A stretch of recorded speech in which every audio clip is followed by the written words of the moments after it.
Yo guys, welcome to Crypto MC. My name is Rudo, and today we've got our friend William from Wolf Crypto here with us live. And we're going to be looking at Bitcoin. We're going to be looking at some altcoins. We're just going to be shooting the shit, looking for the next big trade to take and spending the hour with you. So, you know what you do. If you want to join in with a conversation, drop me a comment, say hi. Let me know if there's any coins you guys maybe want us to chart or throw us, let us know what you're doing. Other than that, William, how are you doing, my friend? Doing good, man. Doing good. We had CPI come out today. Pretty much expected. All numbers expected. So nothing crazy. I'm expecting maybe not as much volatility in the market today. At least I'm hoping for it. So yeah, really excited to get into it though. Yeah, the CPI came in exactly where they wanted it to be. So it's going to be like a nothing burger on the CME, probably.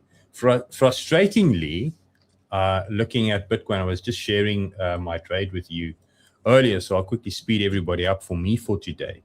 So I was going along here yesterday evening when we were on the spaces, and when we fell back below this level, I decided to call that long. Call it what it is. It didn't go. I was really bullish, and subsequently waited for price to go and test my trend support. Now, I did share this in videos with you guys and so forth, but the frustrating thing is when it got there, I myself was too greedy. I wanted a tighter stop. So I'm still waiting for a tighter entry to try and get in long.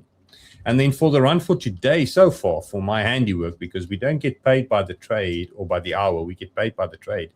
I've got 2 trades and I've got 0 profit to show for them because I was trying to go short there on the play, and then this bugger decided to take me out, which is what happens. And I was going long from there, trying to get the breakout. And then obviously, as I'm celebrating, the short's going to be the one, Neo decided to drink the red pill, and then basically that's it. So for me, I don't have any real winners today. The trading account, I think, is down between 2 and 4%, depending on which account you're looking at. These are the copy trade accounts that I trade alongside my own trade account. So there you have a bit of an idea of where I'm at. So how's your morning? Because you've basically, it's an hour. It's 9 a.m. for you. Yeah, no, so I actually haven't taken any trades yet today. I typically don't take any trades until we have market open happen at 9:30. This is the NASDAQ right here. So this is something I use. This is a setup I use right here to basically day trade the NASDAQ futures, M&Q.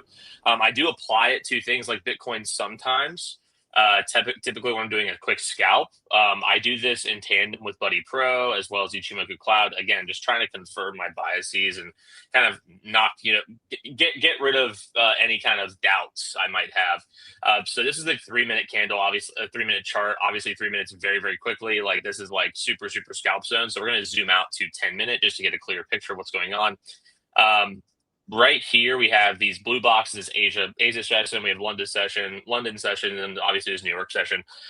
Right now, we're in this weird chop zone where, let me pull this up, where, oh my goodness, my line, where are you?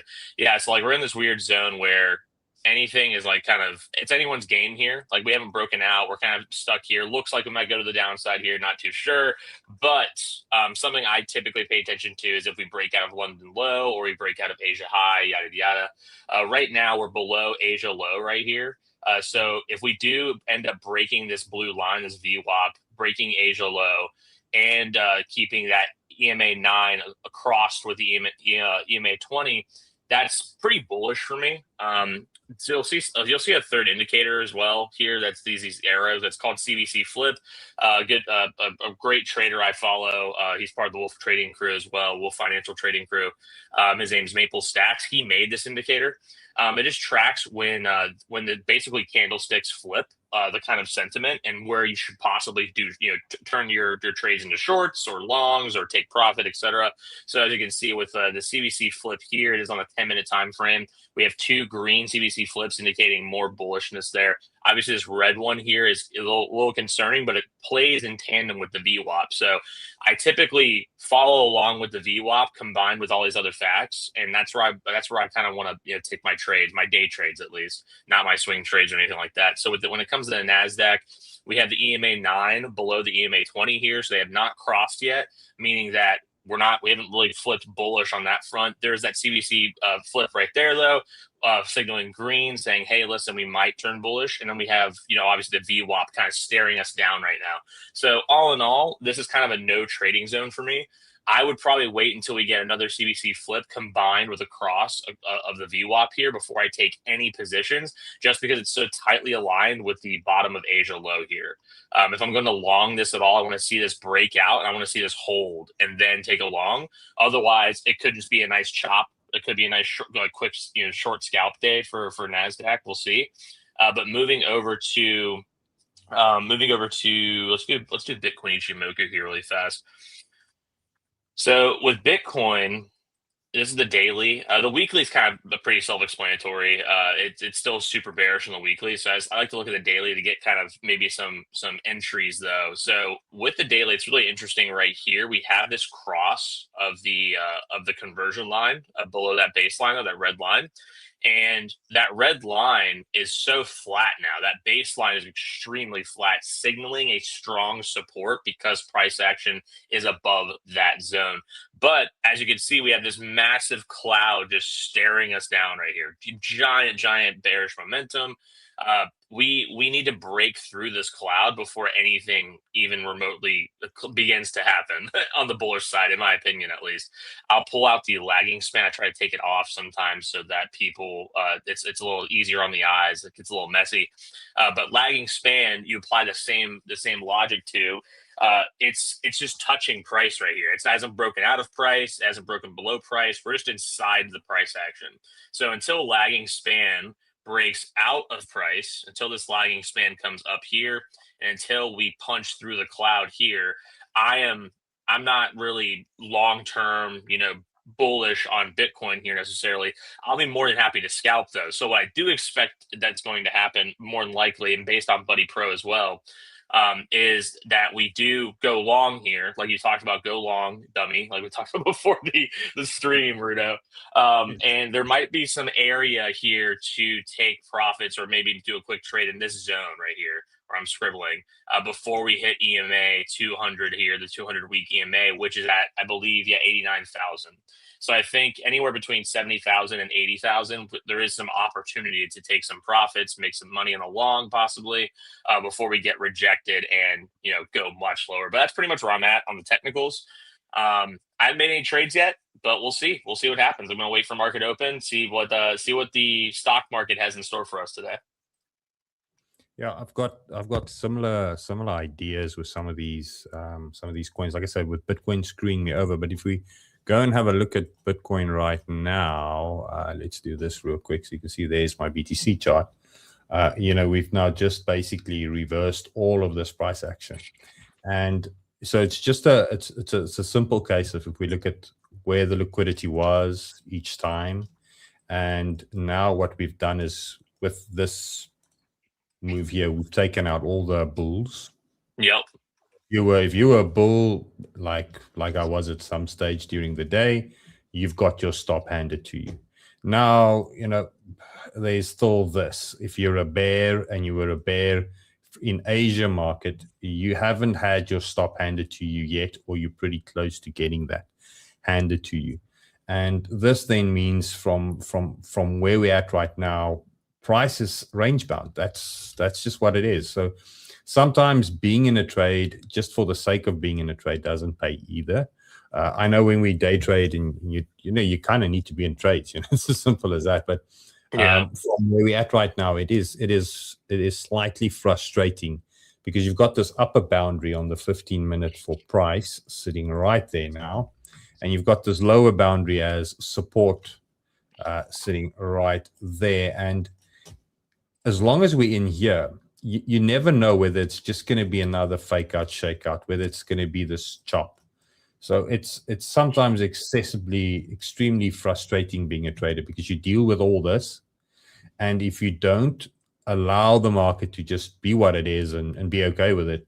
When the big move happens, like you say, when everything aligns, sometimes you then decide to just call it a day, or, this is just spiteful because the market is. 15-minute Buddy Pro just flipped a bullish breakout. You see that? See your indicator? Yeah, so it is turning. It's turning. So let's just, like I say, the rule with the Buddy Pro is basically focused on the following thing. You want the 4 hour to be bullish, which it is. Okay, that's why I was exceptionally bullish yesterday as well, and rightfully so, bullish. Then you want the 1 hour to be bullish as well, which it is. And then what you want to see is after the 4 hour and the 1 hour, then you want the 15-minute to turn bearish and bullish again. And once it's done that, then you enter.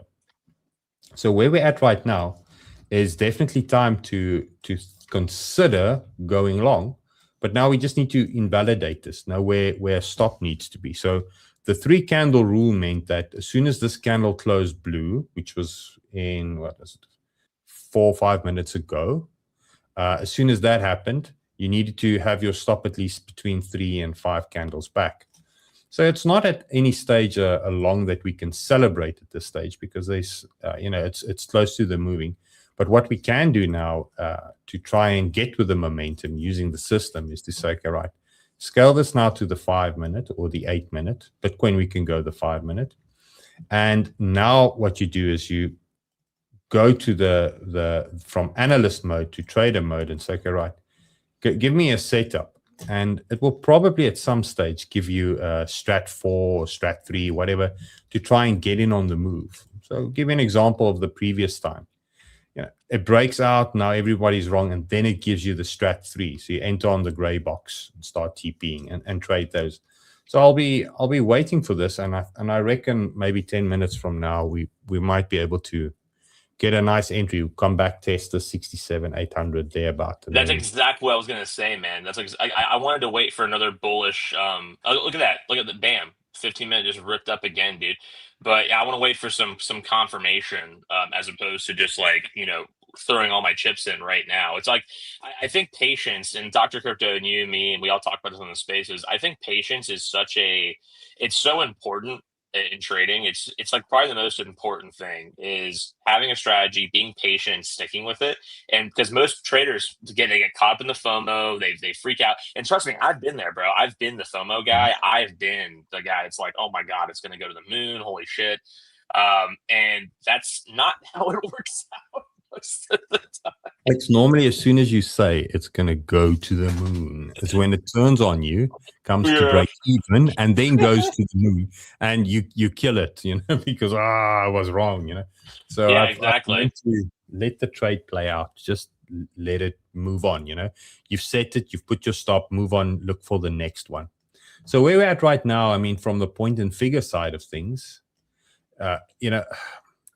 so the point and figure works on volatility versus time rather than price versus time, or best way to try and explain that. So it doesn't measure it doesn't print candles in a normal conventional way, which means this is, if you look at the time at the bottom here, give you a good idea. This is a day's worth of trading.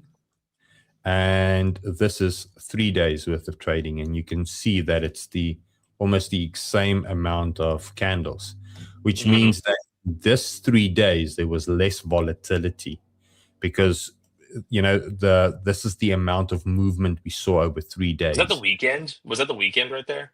Might be the weekend, potentially. It could definitely be that. So the way that this works is only once you've seen price move past a certain amount of dollar value, it starts adding a new candle or print, and then it will stay in that move vertically until we go in the opposite direction. And that's the interesting thing about this. So every time it's blue, it was a run on blue until we had the market turn in the opposite direction. Now I've got the buddy indicator overlaid on this, so now it's coloring everything blue, but this will be blue and orange, blue and orange, blue and orange. Each row will be 2 different colors, so it's never going to be one color. So with the way that the buddy now overrides the colors, it obviously, skews the info from a standard point and figure chart. But what I like about this chart to just keep me in sync with my own personal biases as well, is that when you're in a bear trend, it adheres to a 45-degree angle always. So as soon as you start playing and flirting with the angle, you need to start, questioning whether the trend's still strong. And where we're in the bull trend, it will adhere to a 45-degree angle as well.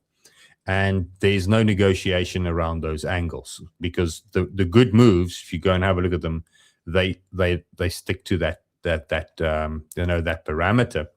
And where we're at right now, I mean, I was going short this area here, and I was hoping for the long as well. And now we're potentially changing that. So you can see the buddy indicator overriding this, saying, hey, maybe the trend is bullish, and let's give it some time for everything to catch up. But where we've got right now is we're breaking out of that 45-degree angle, which means that your bias needs to now start switching to the long side and start taking the long. And sometimes it is what it is. Sometimes you get these small little runs, does something like this, turns on your ass, and then it dumps. We will never know the future, which is, I think, for a lot of times what most people do when they TA things is your current setup fails, and then you think, well, I need to learn a new setup or change something. It's just the nature of this was just bad morning for me, in that regard. Yeah.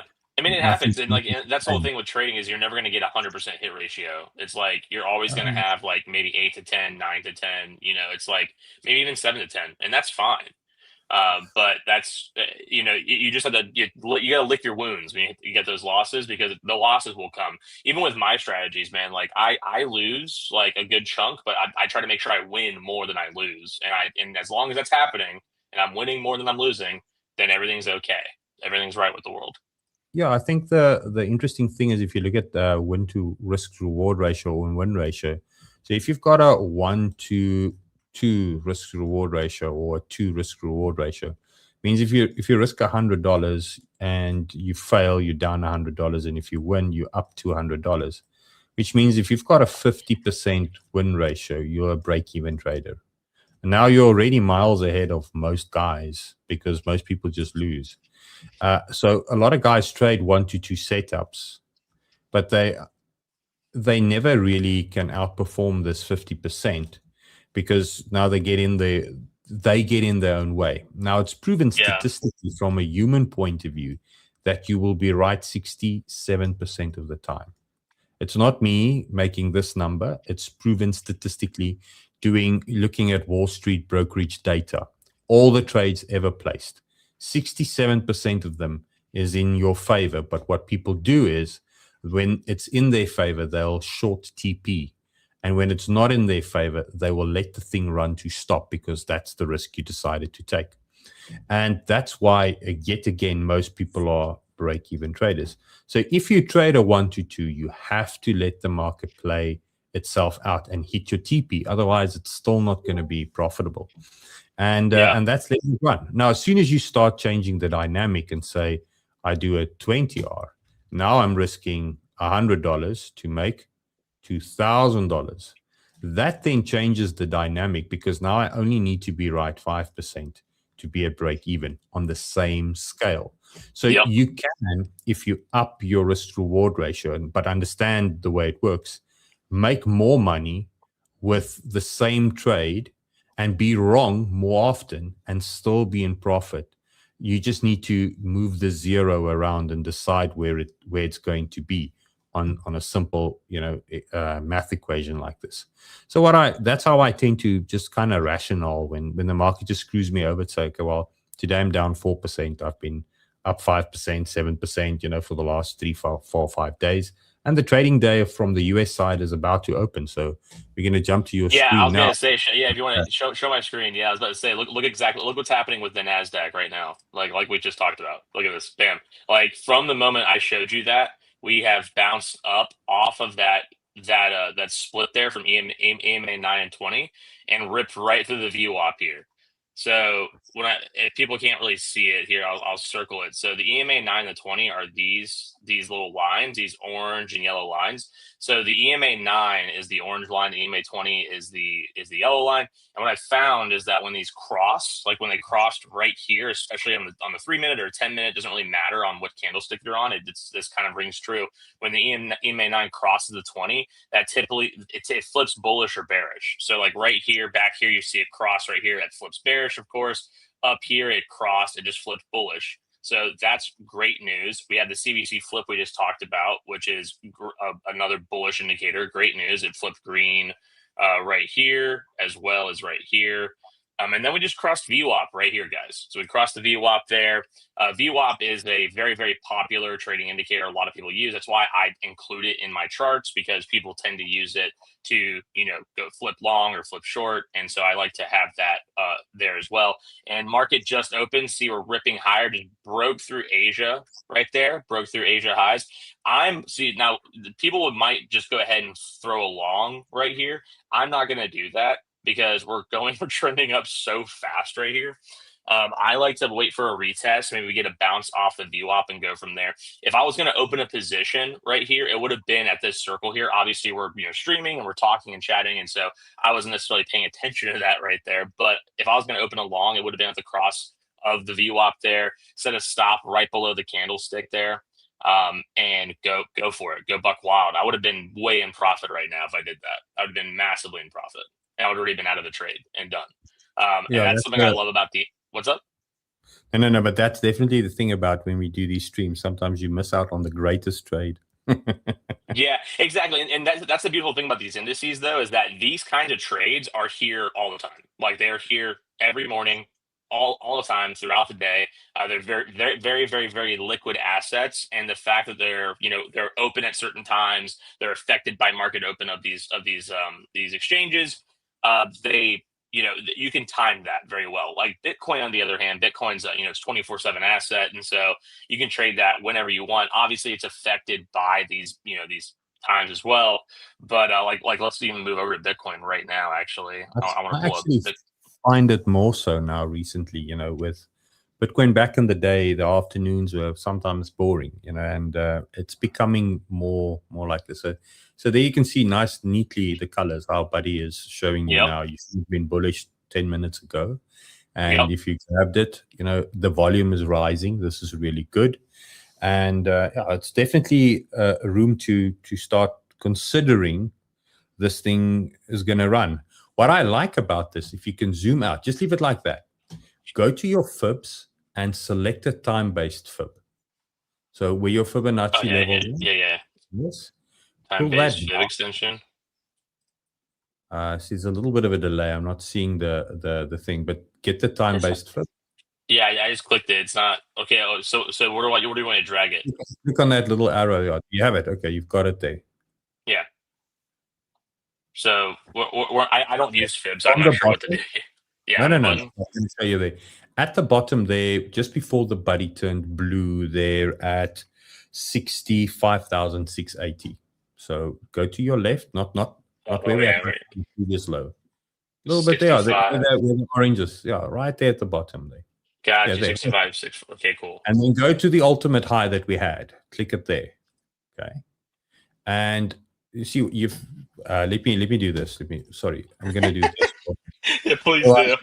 It's going to take forever. I'm hopeless when it comes to Fib. Okay, so you see the Fib menu that I've got here. The Fib that I'm looking is for the Fib time zone, this one. Not the trend. My bad. Yeah. I wasn't clicking the right one. That's fine. This is just an easy version. So I click at the bottom, click at the top. And the rule is, if this is an impulse, we know what an impulse is. It's 5 waves to the upside. Okay. If this is an impulse, your Fib time zones will always do this. Mm-hmm. They will always line up with that 50%. That one's not drawn nicely.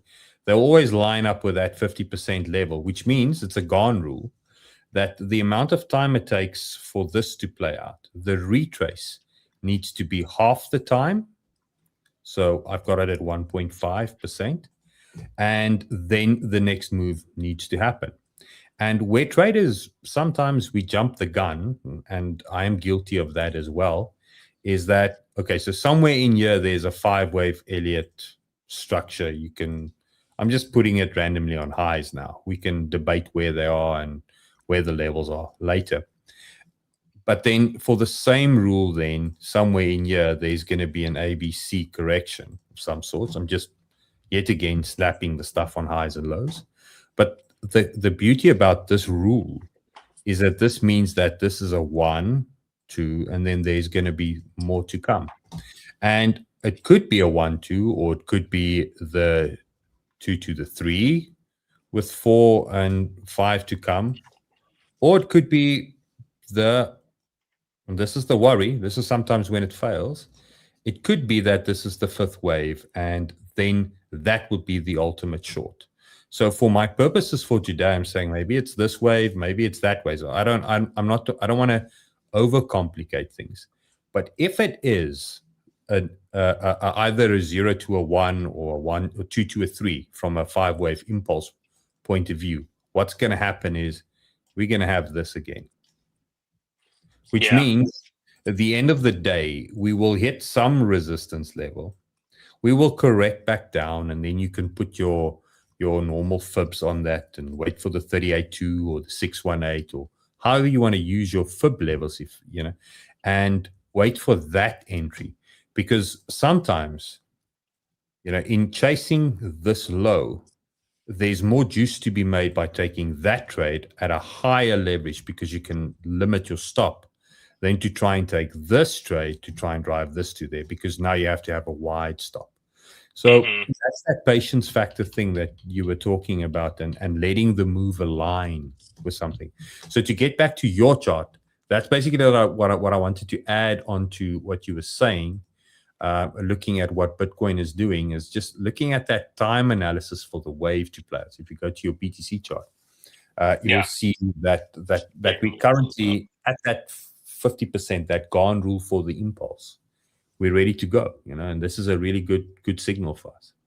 Yeah, and even if I pull up, like, if we zoom in on Ichimoku, for instance, like, obviously the daily is looking like, whatever, but if you even go into, like, the 10-minute or the 15-minute, like, look, just ripped right past that cloud right there. Like, we bounced off the 200-week EMA on the 15-minute, ripped out of the cloud. All those levels. Yeah, exactly. Look at all that. Bam, bam, bam, bam, bam. And, like, obviously there's this glaring, like, if we just zoom out here, we can go to the 4-hour. We're still, like, in that range, like we talked about. But even on the 4-hour Ichimoku, it's looking really good. Like, the only thing it has to blow past on the 4-hour is this 200-week EMA. And all of a sudden, this thing flips bullish all the way up until, like, this next resistance point, which is 80,000. Like we talked about, there's, I think, anywhere from 70, what is this? 71,000 to 80,000. You have plenty of opportunity there. I think there's plenty of opportunity, even maybe to a little bit higher than 80,000. But I just think overall, I'm not like long-term bullish on Bitcoin until we break out of, like, maybe 100,000 and we hold. Yeah, I think long-term to be bullish right now would be foolish, but to be a relief rally, thinking that, look, we need a correction of some sort. That is the wise way to look at it. And if you look at your Ichimoku, it's red, green, the cloud. So you can, up till now, the evidence just says chop. There's no trend or anything. But yep, exactly. If we start harmonizing, and this is the beauty about TA, so it shows you that the market is harmonized. If you were using Bollinger Band, that would now be in supporting of a bull market. If you were using just moving averages and stuff like that, or stochastics, they will start lining up. Once everything harmonizes, that's typically when your cloud now starts turning green and you're above your lagging, your leading spans, and everything around that. That's when a trend confirms. That's when you can really push your leverage positions, I think, a little bit harder. So for now, it is choppy and a hard trading environment. Yeah, like so with Bitcoin, could I scalp this like 100%? Like, I think a scalp here you could probably do. It just more confirmation be needed, but, like, yeah, if I'm utilizing the 4-hour Ichimoku here, I'm gonna wait for a breakout above 200-week EMA, wait for a retest, and then I'm longing the hell out of this thing. Like, I'd be max leverage, man. I feel like max leverage. Like, let's go. I'm more bullish than ever. Yeah, and I would just rip it from there. I'm gonna go back to the NASDAQ really fast because I think let's see what's developing here. So like yeah, continuation right here, massive bullish continuation. We'll see if it rips past Asia high. Um, yeah, this is the point of the day though, where like you're too late to long, but you're too early to short. So you have to like really chill here. Something I'm going to be looking for on this is a red CBC flip. So I want to see that red arrow populate there, basically signaling, hey, we could be going lower. Combined with EMA 9 and 20 crossing, and look how far away these are on the 3-minute. Like that's going to be a bit. That's going to be a little bit of time there. Even on a 10-minute, if you just zoom out, I mean, yeah, it's going to be a little bit of time here, guys, before we get a possible correction or a cross on the EMAs there. And then a bounce off the VWAP, more than likely. If you wanted to gamble, you could try to short here, but we don't like to gamble, guys. So No, we don't. But I'm going to just bring up my screen while we were talking again. And I said earlier, so if you miss the move, what do? You go to the buddy, you switch on the trader side and wait for the next setup. There it gave you the setup at the close of the candle. We went to the buys and we're ready at TP1 and TP2 and 3 is on its way. So, there's always a strategy that's worth it if you just take the time to just read where you're in within the market. And this is a really strong move. So the anticipation is that, yeah, we can chop around this area, but if we keep with this momentum, we're going to take this out soon. And as soon as we do that, this is a really strong first wave. And as I always say, how a first wave looks from a move potential is that the RSI gives you a clue. It basically shoots from being overbought to oversold immediately. And then from that point onwards, you can start saying, okay, that's the first wave, and then starts moving. And what we've done here is we've now done that again. Just the RSI goes from one extreme to the other, signaling that we've now finished all the chop, all this up and down that you see here. And now you just need to be patient and wait for that entry because it's going to come. Point and figure is showing to us momentum's there. So at some stage, any of these trends, look at that, any of them, there will be a support test and it will take some time. It will chop around until it gets there and then move. So now you just need to be patient. Let this thing do its thing. It's going to find some sort of a ground, whether it's there, I don't know where the grind is going to be, but it's going to grind. And then it's going to start picking up this trend. And once it does, you're in for the next 5 waves. So that's my wife just got me some coffee here. I'm bullish on coffee, guys. My wife just got me some banana nut bread coffee. That's a nice little breakfast. I'm almost ready for supper. It's the thing about time zones. Yeah, no, but I think you're spot on there. I'm looking at the Buddy Pro 2 now, and like honestly, like even on the 15-minute, it's like not obvious, it's not formed yet, but we have to wait for it to form. That's the whole thing, guys. Wait for the setups. The setups will always come to you. Don't force the setup. Like if you see a setup forming, set up your risk, set up your TPs, throw the trade in there. Cool.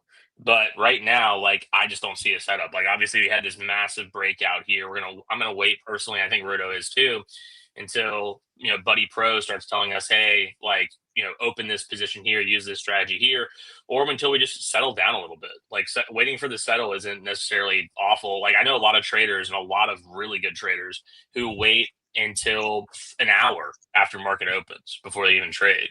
They just refuse to trade all the volatility at the initial open because it's so crazy. Like why would they risk getting faked out when they can just play the trend, like the trend that's forming? That's the hard part about trading, and sometimes it's just being patient. So what we're doing now is we're rejecting at the upper end of that range. There we're rejecting now. Obviously Buddy is overriding candle, so everything looks blue. We can go to stealth mode and just have the candles at their normal color. But there we go. We're rejecting at a resistance level. And short trader wise, this is a really good area to short the market because now here you had sell side liquidity. We've gone to the bottom. We've taken out the bull side liquidity. Now we need to go to sell side. So where you're at right now, from a trader point of view, is actually a really good area to short the bugger. And on that note, I'm going to go short. Oh, you're going short on Bitcoin right now? Yeah, I'm going to go short because who's to say Nice. that this is the move that's going to make it work? So I'm busy setting up my orders and getting I'll do that everything ready. right now. I'm going to join you on the Bitcoin short right now, actually, just for on my funsies account. I have a fun account with a small amount of capital, so I'll do that. Now that stop is just getting a little too tight. This is now the thing about being live. Come on, go up a little bit. I just want to get the stop. Let's see. I'm ready to press the market sell on both these accounts. Just need to go up a little bit. Come on, Bitcoin. Yeah, that was a steep 5-minute drop. Yeah, as we were talking, that's sometimes Exactly. Yep. I'm gonna take just half a Bitcoin. I'm not gonna go too crazy. No, wait, we might get a little pump here to go lower. So I'm going to set the limit now.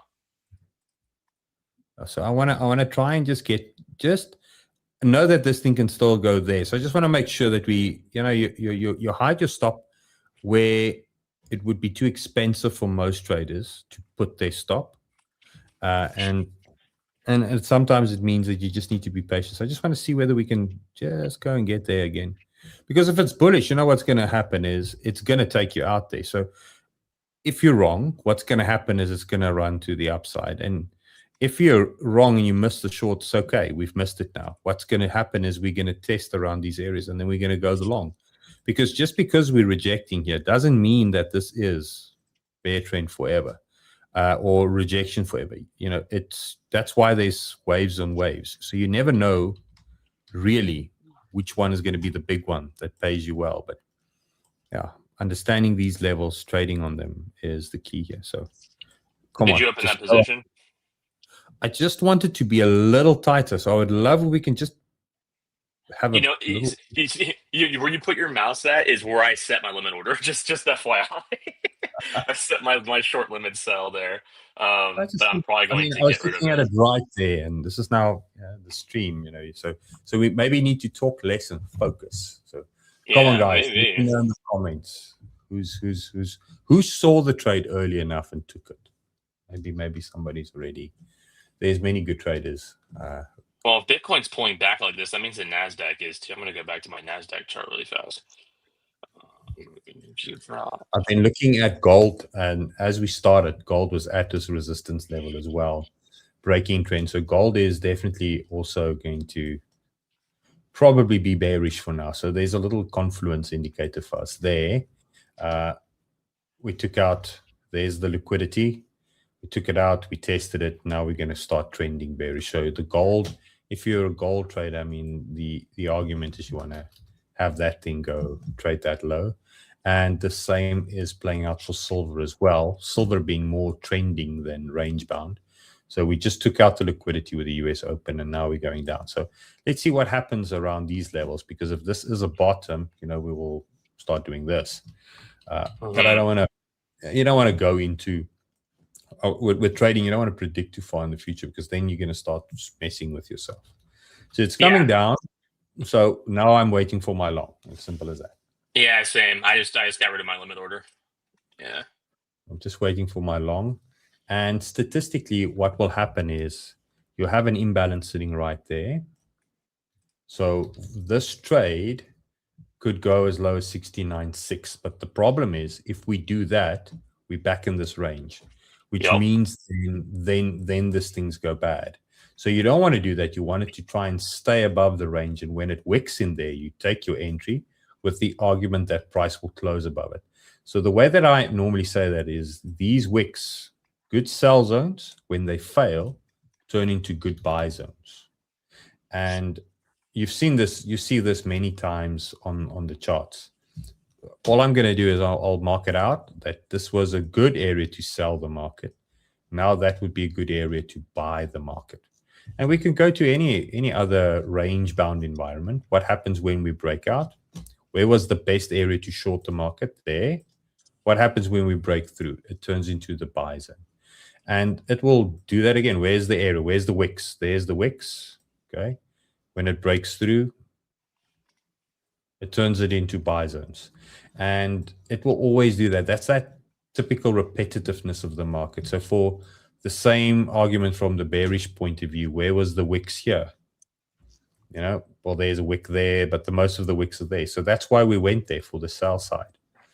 So yeah, let's see. So this is the area where I think the great long will appear, and so now we just need to be patient. Have your and wait. open. Yeah, just wait for the setup.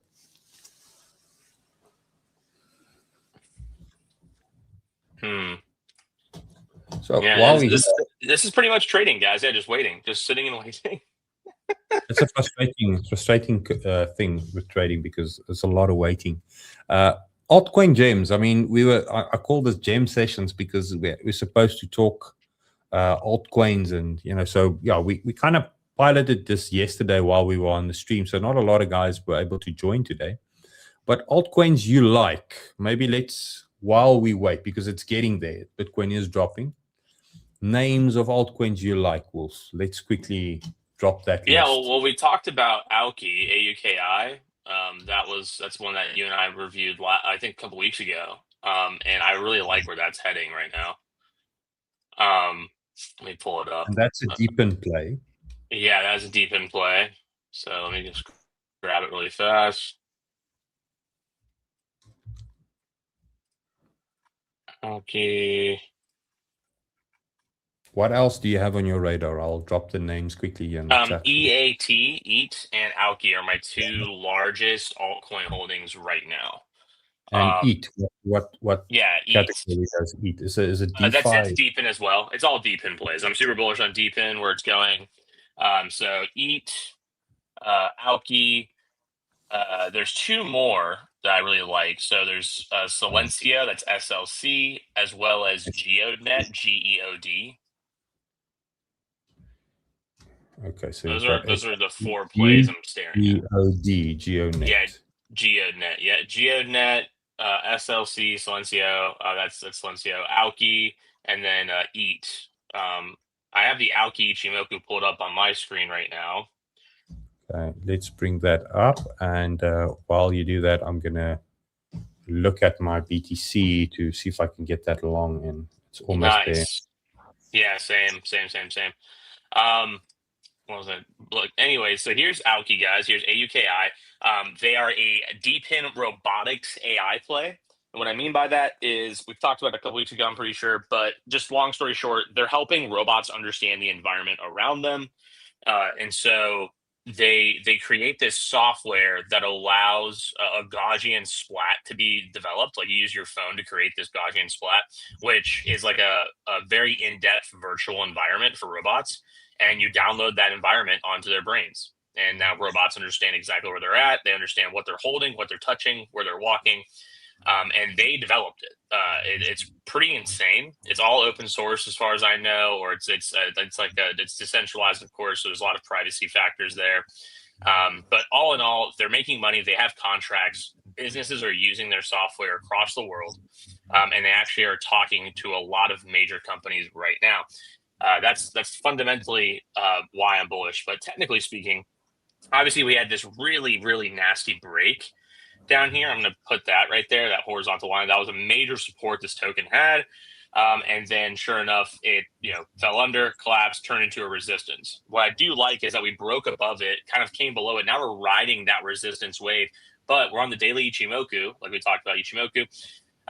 This bearish cloud, this red cloud, it thinned out extremely right here, which means that bearish momentum was weakening, and now we've flipped bullish. The cloud has flipped green right here.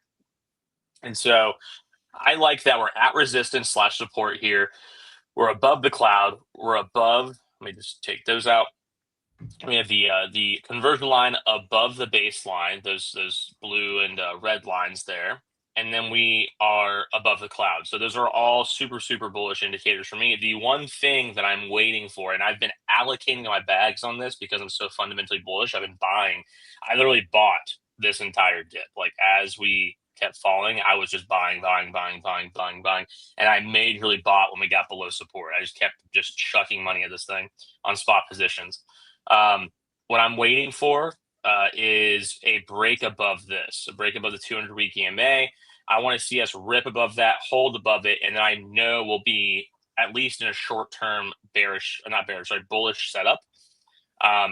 Things like key levels to really look out for here are obviously this one right here, kind of glaring you in the face. That's a major resistance there in the 2-cent, 2.5-cent range. That's somewhere where I already plan on taking some profits at least, which from where I'm at and where I've been buying will be like 100 to 100, about 200% gain almost. Which I'm okay with. I'm extremely okay with that. I plan on definitely holding a moon bag for this thing, though. I'm super bullish on them long term. So yeah, AUKI wise, that's what I'm looking at. That's the key levels I'm looking at. That's where I'm kind of eyeballing, keeping my eye out. I'm going to go to EAT now. Let's go to EAT token. EAT's a different story. So EAT, they're a lot more recent. They launched their token back in October, I think right after the 10/10 liquidation event, which did not bode well for them, as you can see.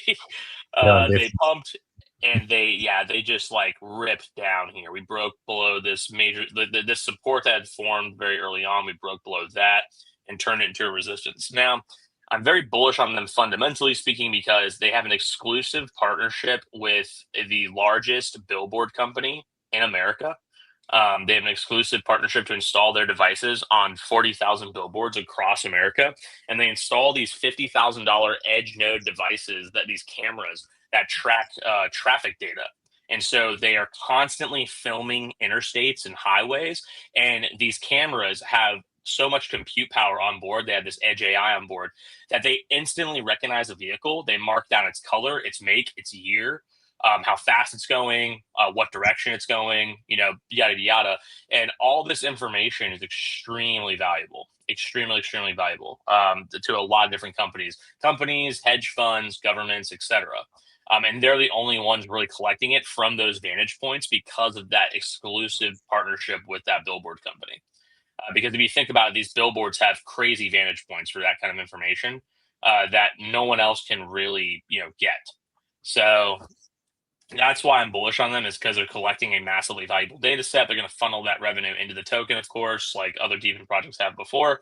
And so overall, I think it's something to look out for fundamentally. Technically speaking, now we're going to go to the technicals. I think it's god awful looking. If you're looking to long this right now outside of the fundamentals, I wouldn't. Just because my trader brain tells me not to. Granted, I'm buying spot positions on this. I'm not buying leverage. And so I have been allocating at these cheap prices because it's only a $5 million market cap too, keep in mind. That being said, technically speaking, I would not be touching this with a 10-foot pole. I'd be waiting, if I was you, to trade this or buy this just to get more confirmation out. Just going to be completely honest with you there. Let's zoom in on the Ichimoku. So on 4 hour, as you can see, it's really choppy, not a whole lot of liquidity. Ichimoku is like, yo, what's going on here? We did break above the cloud there recently, went up like 50%, I think. My bag freaking shot up a ton because of that. But here I'm just chilling. I'm not buying more. I'm not selling anything. I'm kind of just waiting. You could justify a long here though if you were just using strictly Ichimoku. I would probably wait until we get a retest though, right around here. And just zoom in. Right around here in this area, I'd wait for a retest, bounce off the 200-week EMA, bounce off the Ichimoku cloud, and then keep rising here. That's EAT and that's AUKI. Let's move to Silencio. Silencio is kind of interesting.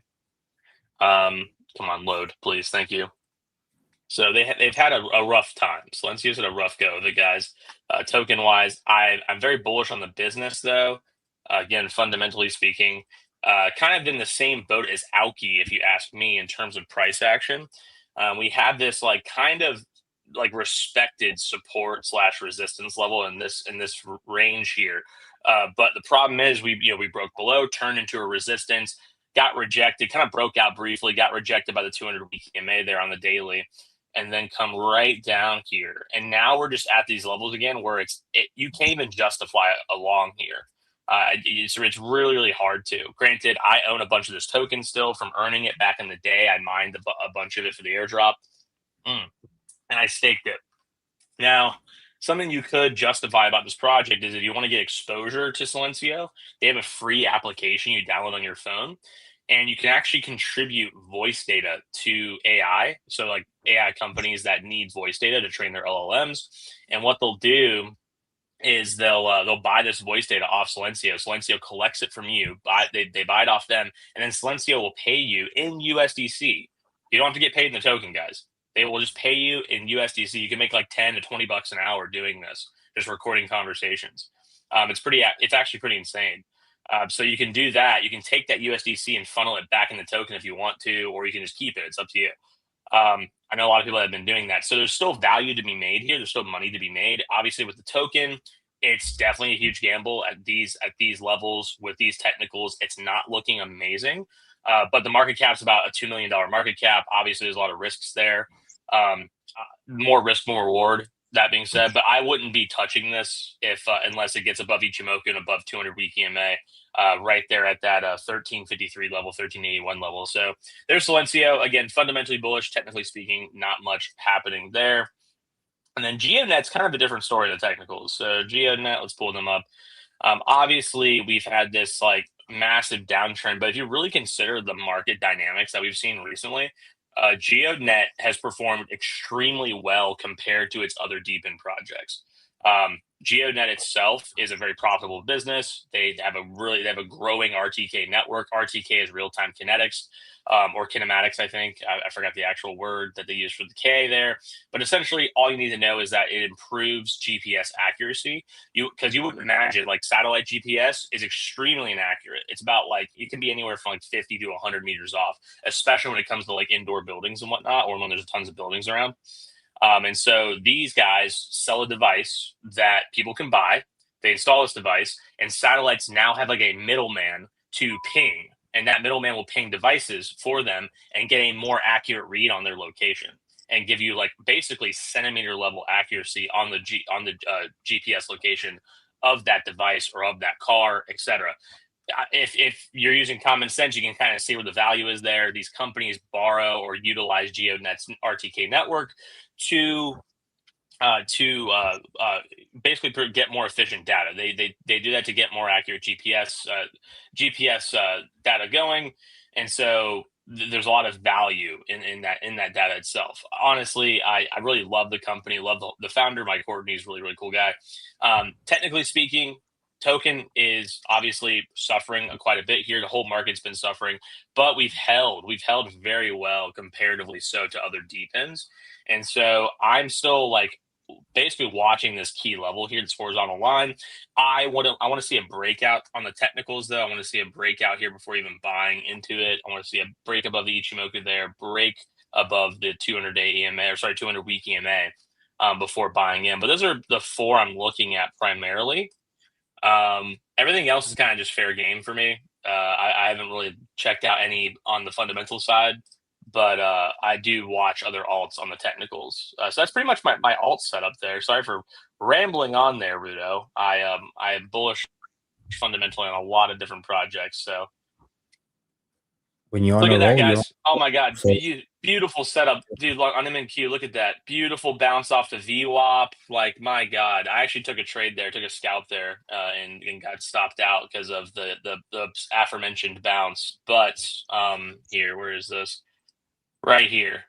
Beautiful, guys. Oh my God, it's so beautiful. I'm currently long Bitcoin. I'm going to bring up a Bitcoin chart. Like I said earlier, guys, good sell zones when they fail turn into good buy zones. So it's running now. So do I believe that this is over? It's not going to test again? No, because remember, you've got this 1, 2 kind of scenario, 3, 4, and in order for this to kind of resolve itself, will probably, just like back in the day, it will chop around, and then eventually break out to continue. So we're not at any stage. You've not missed anything or such. We'll probably go and test these buy zones again as the market moves. You can see on the point and figure, we've now, we're grinding closer to this. So it's going to keep on grinding. And the critical level, guys, still remains. Point and figure, it's slightly different to what the price action is, but you can use this as a good idea. Once we potentially done this, well, let's just delete that. got above that and start testing on staying above 70, that thing will definitely open the door for, these higher targets, that 80K relief rally. So any long that I take, I might be nearsighted or short-sighted for that matter, however you want to categorize me. But I'm going to try and hold for 80,000 because I know that imbalance just sits there. It's going to wait for us. See, if you're patient enough, it could potentially go there. And, one great trade does way more to your portfolio than, 1,000 mediocre ones. Yep, exactly. 100%. That's something that's taught me to, again, be patient with my profits as well. Like I have multiple TPs typically set up on a trade. I'll usually sell either in quarters or in thirds.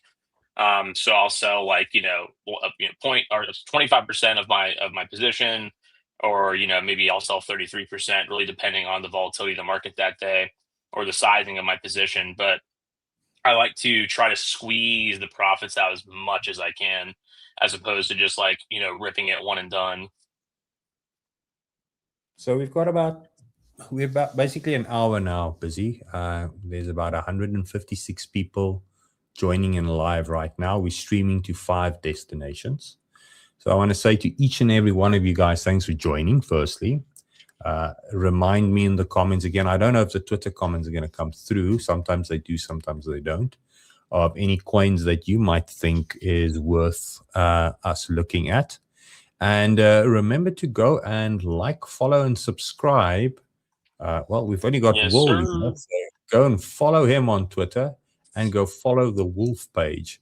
I do have the links here, and we will get them scrolling at the bottom. There's Wolf Crypto X, and Will, maybe they just get your Twitter page as well there. Yeah, Because Twitter is just one. It's just William Ross X _. So it's super easy. It's my full name. So William Ross, that's ROSS, and then X _. I'm going to go look for that now and just drop it in there so that we can do that. And then give us a retweet or a repost. Share the content with a friend. It's simple as that. Yeah, honestly. Yeah, so basically the rest of the day here, what I like to do if I'm not in a trade, especially right now, is I'll actually do some research on Perplexity Finance. I'll get like a kind of a dial in on what's happening in the market today. Maybe some news summaries. Anyone who's not using Perplexity Finance, by the way, you are completely missing out. Here's this tab, Rudo. I'm going to share it. This is Perplexity Finance. So if anyone knows what Perplexity is, it's an AI. Obviously, you can use this AI. I use their browser, which you don't have to use, but I use their browser because I like it a lot. Anyways, this is a completely free tool, a completely free research tool, guys. Perplexity is probably the most amazing financial research assistant you could ever have. This thing will break down every crypto for you, every stock for you. It does prediction markets even. You can track politicians' trades. You can screen stocks, screen crypto assets, you name it. This thing is amazing. It's just getting better and better every single day. You can make a watch list right here. As you can see, I've done that. Now, I'll be honest, with crypto, it's not as in-depth as it is with the stock market, but they're getting better and better every day. So you see these tabs here. We have US markets. They even have India markets here, which is insane. But this thing instantly brings up market summaries of what's going on, major news happenings, AI summaries of how it's affecting things. So like right here, crude oil surges amid Middle East conflict and Strait of Hormuz disruptions. You can read all that. You can read this. Bitcoin hovers near 70,000 as geopolitical jitters and CPI data weigh on sentiment. Yada, yada, yada. It tells you all the sources it pulls from. They have a heat map right here of everything going on. And this is actively updated. This is not old information. This is active information. That's what I love about it. You can see news feeds here. You can go down and ask basically popular spaces for financial research. You can do actual deep dive research on certain things here. You can see standout stocks that are performing right here. It's actually insane. You can see gainers, losers, active right here. What I like doing is I go to the crypto tab as well as US markets tab. I see what's popping off. I get my AI summaries, my digest here. You can see sentiment on the top right here as well. But if you're ever trading a stock or you're getting involved in a stock like this one here, this is Ava Technologies. Again, it's actively following. It's actively tracking here. It's up 8% today. But everything's here, guys. Market cap, all the information, the summary of the company, what it does here. You can scroll down. You can see a daily analysis from Perplexity of what's happening. So you can see like a breakdown of why the stock moved, how much it moved by, etc. Pulled from at least 30 resources typically. Yeah, it's usually pulled from a ton of sources there. You can see the recent stories. You can see the latest developments on that company. You can see the Perplexity's bullish and bearish view of why. It's like, oh, hey, bullish view of why this is bullish. DCF fair value of $58. It's wild. Bearish view, obviously. And then you can keep going through and see, for different reasons, why is it bullish, why is it bearish? But again, there's just so much data here. Financials, it's all pulled up right here. Earnings, holders, historical data. Like, I love this thing, dude. Perplexity Finance is like such an amazing tool to use, especially if you're doing like a deep dive research on a company. And like another amazing thing about this is I can just go like this really fast. Actually, I can ask anything about markets. I can say, compare Ava to other LiDAR, because it's a LiDAR company, LiDAR companies, LiDAR competitors, in a, let's see, in a chart, compare market caps, P ratios. I'm trying to think, and include bullish and bearish outcomes, bullish and bearish reasons for each. And then it just instantly does that. Like, it'll just make all this stuff for me with active live data, which I love. And it tells you where it's pulling from, yada, yada, of course. Like, Perplexity is amazing. Yeah, see, I'll focus on HODLer, all subscale. So it focuses on the main competitors here. Tells me PEs, tells me market caps, bullish angle, bearish angle, yada, yada. So great comparison tool too. I'm sorry for rambling on about this thing, but I just love Perplexity Finance so much. And it's built in. That's the cool thing. If you don't have to build this yourself, it's built into the platform. So there I you quite go. like it. I mean, you've spoken about this months ago, and Yeah. so I quite like it. And the fairness of this is it's going to render the YouTube KOL influencer useless, because that's what AI is doing. It's basically just destroying the need for us to make content, because you can go and type this in and have everything that normally would take us hours to go and research on your behalf. To share. And AI breaks it down for you too. So even if it's too complicated, you can just tell it, "Hey, make this simple for me," and it will make it simpler for you. Like, it's pretty crazy, dude. And like you said, it's got all that active information pulled up. So like, I don't have to go on Yahoo Finance anymore and do research on a company. I can just go here and get all the news and information I need. Which is why I love Perplexity so much. I mean, it's my favorite AI tool ever to use, especially for finance. I used to, if you go through my tab layouts back in the day, it is crazy. The amount of tabs that I used to save just to research one project. It is ridiculous, the amount of tabs I've got saved in my Google Chrome. And today you don't need to do that anymore. You can just go on AI and it's This is another tool I use too, Ruda. If you want to, I'm going to share my screen here instead. I don't know if it'll pop up. This is Financial Juice. Yeah, Financial Juice is a website. It's completely free. It's financialjuice.com. Like, think of juice like orange juice. Financialjuice.com. This is basically just a live ticker feed of news happening in real time around the world, like that pertains to finance. So like anything, like if you want like up-to-date information immediately, Perplexity Finance is great, but it's not going to give you information like this. It has to like digest the information and then spit it out, of course. So it takes a little bit of time. Kind of ask for it almost in a way to be there immediately, to get it quickly. Yeah, exactly. So that's what this website is for. It's a free website. All you gotta do is make an account. And then right here, it'll just tell you what's happening. Like, this all happened during our stream.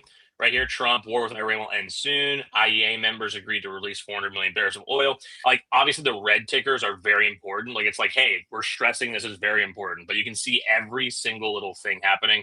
I like to refresh it every now and then to see if anything new happened. Nothing new happened there.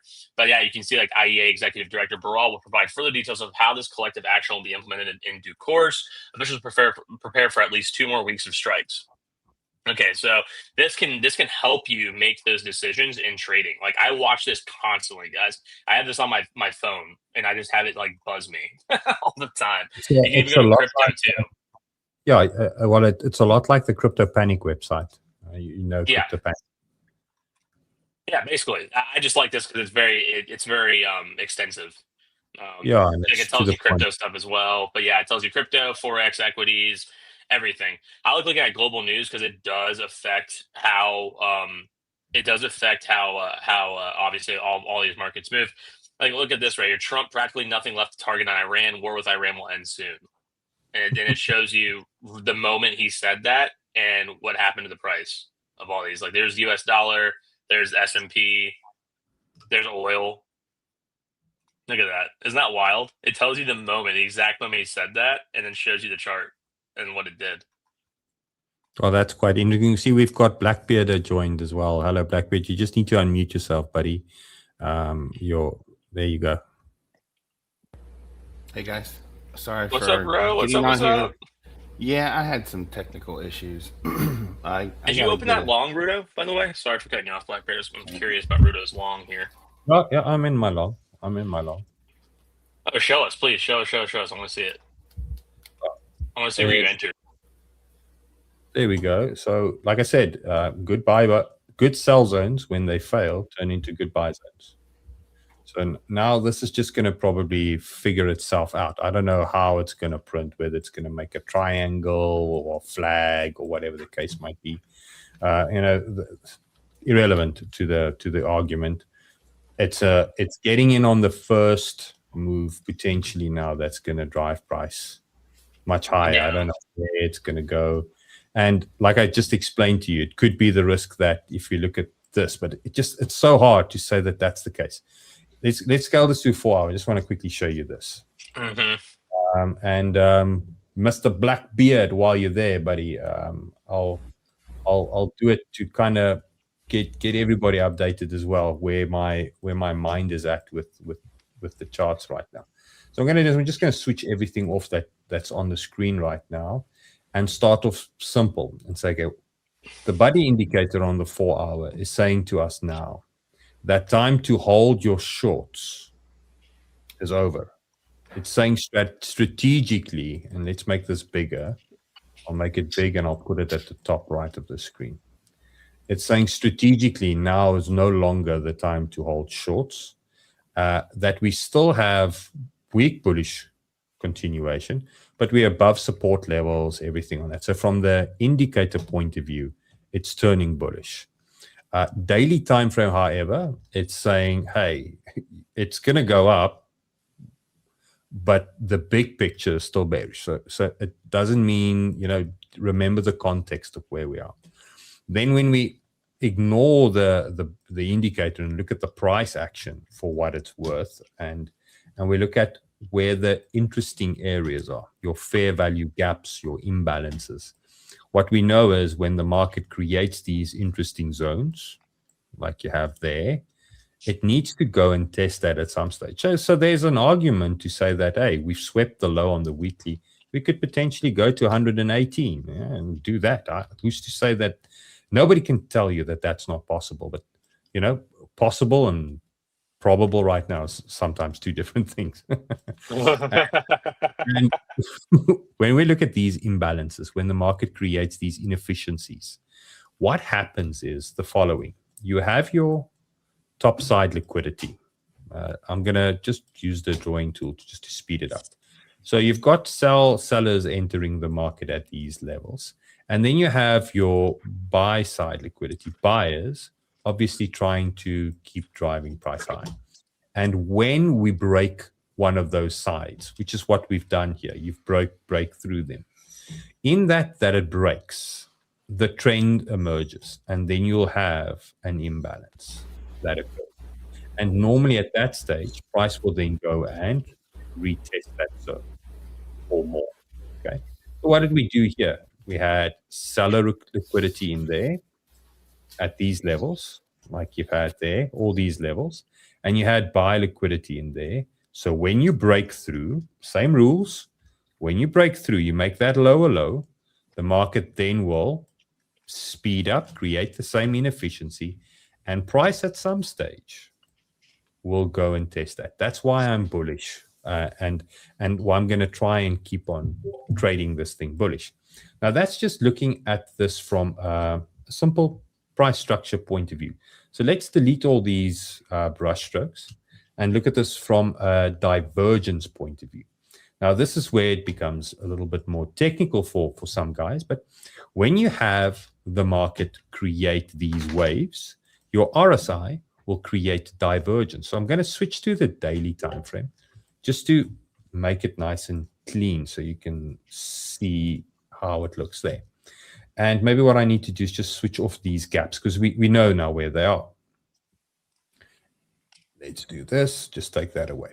Now what happens is, because there's waves within waves, and we'll look at the waves right now, you'll see that when the big move happens, that imbalance gets created. That's the pivot on the RSI that you need to take note of. And this is the exact same version at that stage. Now you have hidden bearish divergence there already. So the short traders or the early guys, they go short and they get squeezed out because the market punishes three types of traders, okay? It punishes greed, the greedy ones, okay? Then it punishes the fearful ones. And here's the best one. It punishes the smart ones. And the way that it does that is, you know it's going to go lower, but then it goes and grabs your stop first before it does that. So it's that spitefulness that's in the market. So what I'm seeing here is exact that now. So who've we punished? We've punished the greedy ones, the guys that saying it's going to go down now. We need to go punish them. The fearful ones would be the guys that chases price later. So that's where it's going to punish the fearful ones. They're going to be bullish. Oh, I'm missing out on the move. It's going to go to 120. And so those guys still need to punish. And when that's done, obviously, have we punished the smart ones? Also the guys that maybe saw the divergence and acted on the early signal just to not get it, at the right time. And that's where Fibb comes in. Fibonacci levels, these specific ratios that I've got here, pause the screen, copy it, replicate that. These are all statistical areas where when there's hidden bearish divergence, that's the time to take action. And that only starts at 78,000. We can look at the 4 hour, and that gave me that $116, Bitcoin short. So now we know this to be true as well. So we know that we've got these gaps, these areas, these price fractions, and we know where divergence needs to occur. If I then layer in another dynamic, let's take away all this brush strokes again, layer in another dynamic and say, okay, let's forget about that thing. Let's look at the waves. If we now look at this from an Elliott wave point of view, what have we done? We are starting to create a trend to the downside. Because what am I saying? I'm saying bear market. This needs to be a first wave. If that is the case, first wave to the downside, there's certain rules. What? 4 can't go above or below 1, which means that this thing can go up to 100K and technically still sell off low, and it will be in part of a 5-wave impulse. But now that's crazy. If you want to be bearish right now, because now you're saying, Rudo, what, we can go to 100? Yeah. But now we've got another smaller wave in there. And where we're at right now, that wave still needs to play itself out. Because there's 1, 2, 3, 4. You can see 4 didn't go above that one there. So now we're correcting. And once we've done correcting, that's the second, that last little wave. And it's probably at this stage when we don't make a much lower low. And that's the long-term play for me from a wave point of view. Now, in there, again, is the similarities. That typical 1, 2, 3, 1, 2, 3 to the downside, 1, 2, 3, 4, 5 to the upside. Because this last little wave needs to look like an impulse to trap you. Okay? So now you've got your 1, 2, 3, so your A, 1, 2, 3, your B, 1, 2, 3, 4, 5 to the upside. And that brings me to where I was right now when we looked at the waves. So what I'm going to do is just do this and switch all this on. If this is the case, I'm going to go 1 hour time frame. It's just going to be a clean picture. What have we done on the bigger picture now is we've got a B somewhere down there. So we can argue that this would be the 1, the 2, And now we still need to do 3, 4, and 5. That's the first thing. And if that is the case, and we argue that, we can argue now simple, that's a low, that's a 2. Easiest way to define whether that is in fact an impulse is, well, but half the time the market will roughly create a low. It doesn't quite play out that way, but if I do that, it's to the T. So whether that is the bottom and that is the bottom of the B, you can manipulate the TA to always fit your narrative. But let's keep it simple. That's the lowest point. There you have it. It lines up. This means that where we're at right now, this wave is just trying to do what? Create the first wave. RSI goes from the one extreme to the other extreme quickly. And then it needs to build a base. And then it needs to create the second wave. And then there's certain rules. So once we start pushing past 71.69, we cannot go and test these lows again. And that's the reason why I'm bullish right now. And if we then do that, and we take this 1 hour and we go into the 5-minute time frame, we say, okay, right, that's the low that we've got going here. This then means that what we're trying to do here is create a first wave, a 1, 2, for this 2 to 3 that still needs to play out. That still has a lot of legs in there. So it's so early, which means I'm comfortable maybe getting chopped up a bit because I'm thinking big picture with the long.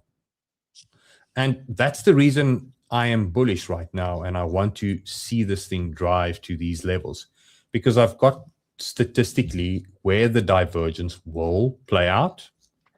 Okay, we've got those levels, and that's up there in the 80s. Let's go 4 hour, just bring that back. So we kind of know where that's going to play out. We know where the waves are. We know where the ranges are. We're out of the range right now. So what the expectation is, we're going to move on higher. And from a trend point of view, and this is all of the stuff that I showed you is basically theory you can learn. But this is stuff that I created from the theory that I've learned. And it's this. Let me just move this away, move that away, and that. This is your supply and your demand raise. These are based on Wyckoff and point and figure principles. Point and figure meaning if something is going to be bullish, it's going to listen to a specific angle. And it's always going to be the same angle. So therefore, if that's true on the volatility, it will be true on trends. So if you can identify that correctly, you always have that angle.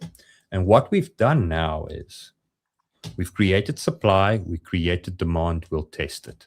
Then we rejected around the axis, created demand, tested, same levels. Broke through the axis, good short opportunity. Now we've done that, created demand, tested it, same lines, still pushing through, same raise, and now we're in there somewhere. So how it's going to look, it's going to be choppy, and it's going to be hard, but at some stage we're going to move into that range first. And once we're there again, that's when we bang in that nice short. And that's why even if you're bearish right now, you have to at some stage admit that there's enough cause for this to move to that level. Because in all fairness, whether you're looking at this from a fundamental point of view or you're just trading normally, if this was a 15-minute time frame candle, where would you want to go short? Right here? Or would you want to wait for that?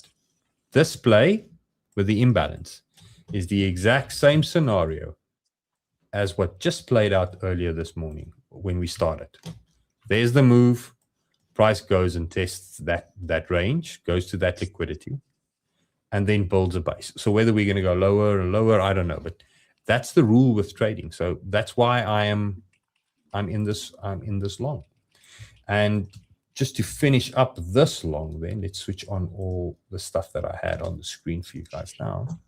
So to finish up this long, and maybe let's just delete all the Elliott waves because I'm not a real Elliott wave trader, is that there's just certain levels that needs to hold. And those levels are simple. We need to stay above 70,000 now, psychologically. We bought the wicks, like I explained, good sell zones. If they break, turns into good buy zones. This is the fear. And now this thing needs to go prove itself to me. It's no longer in my hands. I'm out of the control seat now. I'm waiting for this to go higher and finish a wave. And then I can look to add to this and drive this thing to 80,000. There's my level. So that's my play. That's my analysis.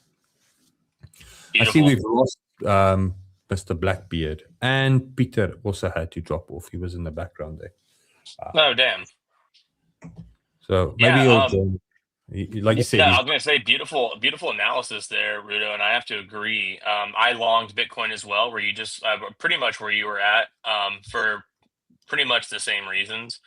I used a small amount of margin, used a nice little bit of leverage there for it. We'll see where it goes. The NASDAQ has since creeped down and fallen below the VWAP. Screen. I think your screen is not shared as well, so I think maybe StreamYard timed out. So just share your screen again. I don't have that. Here you go, right here. Got it shared. It's almost there. There we go. Let's bring on. There we go. Got you.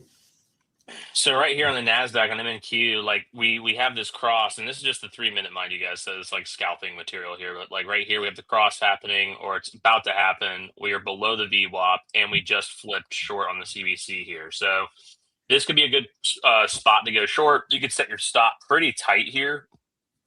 Granted, you probably will get wicked out. We'll see what happens. And in cases like this, I always like to do this. I like to zoom out a little bit on the 10-minute. See if the trend's confirmed. Yeah, we had the CBC flip back here on this massive candle. We're in between the 9 and the 20, which is a good zone to be in. You could trade in between the 9 and the 20 here, and we're below VWAP. So all in all, it is looking bearish, but I would probably short here. I probably would go ahead and go short here and just set your stop pretty tight, which I'll go ahead and do.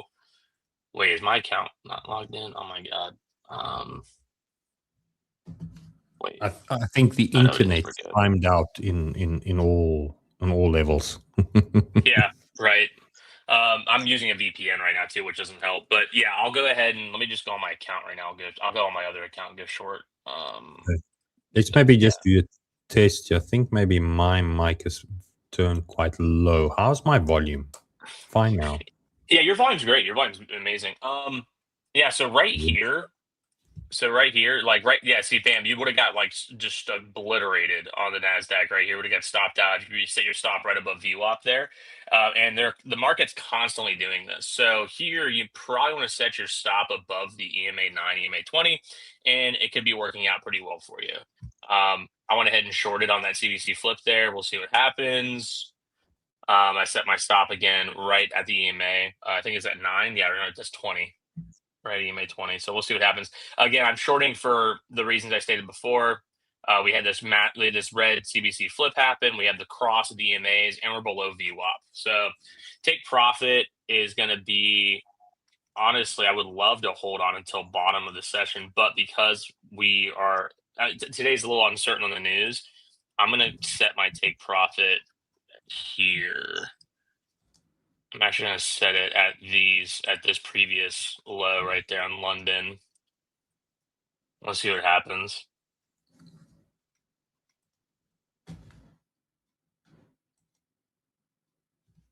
I'll see if we can rip lower here. Interesting. Okay, so what I'm going to do while you're doing that, I'm adding to my long. I'm going to use where we are right now just to build a little bit more on this position. So it's going to push my average price up slightly. Mm-hmm. I thought I'd do the same on Bitcoin. I'm actually going to add some more on my Bitcoin long as well. So let this thing go. Come on. 70K is still a fickle mistress in a way, or 71K. It is. We're looking good so far. I don't want to say anything too early on the short here. Looking really good though. I might end up taking some off the table early here. We are up significantly. We're up about almost 2 to 1 right now. Actually, no, we are up above 2 to 1. That's a really nice tight one there. Mm-hmm. So Altec saying my sound is good, so my mic isn't that low on volume. Because guys, for some reason, for the last couple of weeks, I've been using my camera built-in mic, not the soundboard mic. And I got comments from guys saying, upgrade your audio. And I was like, dude, I've got the most expensive thing I could buy. How can I upgrade this? But yes, apparently I've been I've been using the wrong tech, so it happens. There's about 180 people joining in live right now. I think we've got about 25 minutes left. Just a reminder, guys. Will, you've got a beautiful byline. Throw your byline about retweets and shares and everything. Guys, if you're enjoying the space, if you're enjoying the show today, make sure you hit the repost, retweet button. Obviously, if you're on Twitter, if you are on YouTube, make sure you hit the like buttons. Make sure you subscribe to Rudo's YouTube channel if you're not subscribed already. Guys, he's spitting out alpha all the day. Make sure you follow all the accounts, and we'll go from there. I went ahead and trimmed some of my position. By the way, this short is looking so good right now. My God. Look at this, man. Just textbook right here. Quick, fast money. And now, where you get to that blue line, you press the little blue button, the buy button, because it's definitely going to want to bounce. Reverse. There's a reverse button, Rudo. Yeah, or yes, there you go, the reverse button. Reverse button. And look at that, like a lot of buying pressure coming in. This is why I trim, guys. This is why I trim, because now we've taken some money off the table. I can move my stop up, which I did, to break even there, so we can still come out of the trade with money, basically, with a little bit of money. Let's throw a shout out to Mitch. This came through. Mitch reposted the stream. So Mitch, you're a champ, man. Thanks. Mitch, what a G. So come on, nice. Okay, yeah, this is all it is, guys. Just waiting. That's all this is. Patience. That's the Dr. Crypto says patience. Patience. Patience pays. Yeah, patience pays. And some people might be sitting there wondering, okay, like, why wouldn't you just hold all of it and maximize your profit until you get to that point? And it's because I don't know what's going to happen. I don't, and I'd rather just, and I'm more certain in the fact that I can make a little bit of money, move my stop up, so that I will make at least a little bit of money guaranteed, as opposed to, getting greedy and trying to stretch this thing out. That's the thing. Nobody knows. TA is a risk management tool, guys. That's all it is. Not a prediction tool. We tend to trip in that. I did that in the beginning, So I started off, the first thing I studied was the moving averages. So a friend taught me, the KISS principle. Keep it simple, stupid. So you had your 20 moving average, your 50 moving average, and your 200 moving average, and a trend line. And then you learn about that, and then you think, okay, so it's going to test this line. And it's so easy. When it's on this line, you just buy. Because when you look back at it, your mind tends to make strategies out of patterns it sees. It's brilliant at that. But it never really works that way in real life. Every time you think the candle is going to test the line, it's the one that falls through the line and screws you over. And then I went over and I started learning a little bit about divergences. And then I gave up on the concept because it was quite hard for me to figure it out. And then I went to Wyckoff theory. So I bought 2 books, 3 books, read the books over vacation, reading up, studying, making notes. And then Elliott Wave came along. So it was like, wow, Elliott Wave fits beautifully in Wyckoff. So let's learn a little bit more about this, and I'll be even more profitable. And while I've had all that knowledge, nothing happened. Excuse me for my dogs barking there in the background. You're fine. You're fine. Bleeding more money. And it's finally after the trading mindset. I actually read that book from Mark Douglas, The Trader's Mindset. That's a great one. That's a great book. That's a great book. It kind of started, okay, so now what is TA? And TA is not a prediction. That's why it's Wyckoff theory, Elliott Wave theory. And what else do we have as theory? Big Bang theory. It's not Big Bang fact. It's ideas that we have that can help you. And that's why you never know. You have to be very flexible. Look at how this price action is moving now. Yeah, we just touched my stop. So yeah, we stopped out there. So we made a little bit of money, pretty much about 1-to-1 on that short. So I was aiming for 2-to-1, but made about a little over 1-to-1, probably more like 1.2, I'd say, to 1. So All in all, good. Not bad. Not a bad scalp. I'm gonna wait now to reverse here. If we do reverse and cross there, that'd be a great, possible great long. But we'll have to wait and see. Yeah, I'm waiting for this bugger. So basically, guys, here's another hack for you from an Elliott or from a Fibonacci point of view. You go to your speed resistance fan tool. Select that. There's 2 lines that you click. I'll just show you the settings. Pause the screen, copy the settings. And what you're looking for is when the move occurs. So now we know there's been a nice move here before. So I'll show you the power of this. When the move occurs, when you have your first wave, at some stage, you will go make a higher high. And once you have that higher high, this one sadly now did this, and you have your next higher high, and it keeps on moving. What it will do is, on these higher highs, it will stay with the move. So once you have a higher high, you know where the anticipation is for the extreme of how bad it can pull back and still be bullish. That's all that it is. The extreme of how bad it can be, and it's still bullish. Up until, as you can see, there. Now it's pulled back and it lost it completely. Now you're out of the trend. So it's a tool that you can use to just keep you in the trend. And the exact same is here. So what I do is once we have that first high, I don't want to use any of this as a trend line or sentiment to say now it's bearish, but I'm waiting for this thing to go and give me the next higher high. And when it does, I know at least the extreme to which the pullback could be, and it's okay, and I can stay in the move. And once we below that, then I need to worry and say, okay, it's over. So for now, that's when you need to move your take profit a little bit. Maybe take some money off the table at that moment. Correct. And this is partly of how the buddy indicator works as well, Will, because although now we had this fast move, the trend is not bullish. It's not ready to call it a 5-wave impulse. So buddy's a little bit delayed on this. But the momentum is bullish and we're above support levels. So all is good. And it's saying, yeah, it's fine to try and hold this long. So although this is still categorized as a bear trend, it's saying if you've got any longs, it's okay to still stay within that move. And that's the strategy analyst at the bottom. And that is being supported by the point and figure chart. So like I said, look at how this thing is grinding.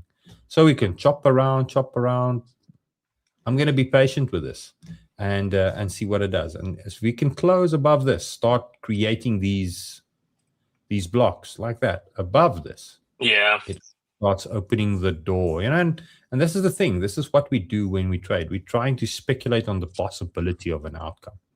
What I can say, though, is for now, if we get to that orange line, I've basically almost deleted all the losing trades for the morning. So that's nice. Let's see. But I'm not here to break even. I'm here to make money. I don't, you know, we think that way, and I share this because I want to, you know, everybody else will be doing the same. You know, I've at least taken my losses back. I'm not interested in that. I want to make money.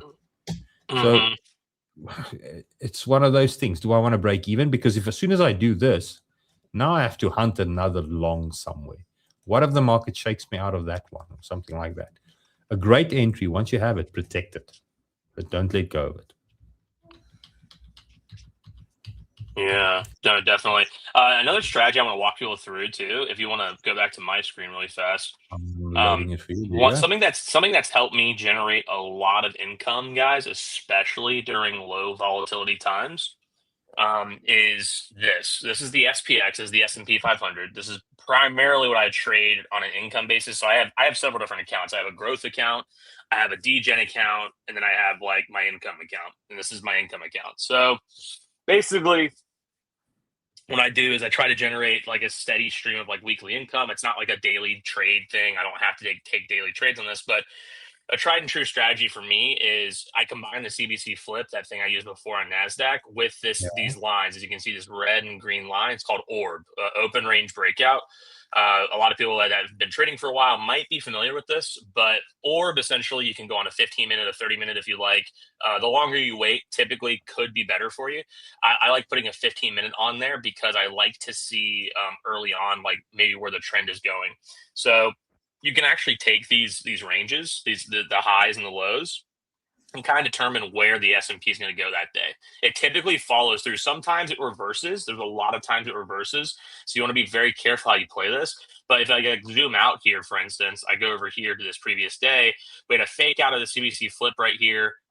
You could have waited for a pullback onto the open range right there, onto that green line. It went below, tried to go back above, couldn't do it, flipped red, and then tanked right here. And so you could have actually sold a bunch of, I don't know if people are familiar with options, but you could sell calls and sell puts. You can sell what's called credit spreads. So if you're selling a call, you're essentially betting that the market's going to stay below a certain price. And if you're selling puts, you're basically saying, oh, the market's going to stay above a certain price. And when you sell these things, you essentially act as the casino itself and not the gambler. And what I mean by that is the likelihood of profiting on these call credit spreads and put credit spreads is typically pretty high. It's about 70% most of the time.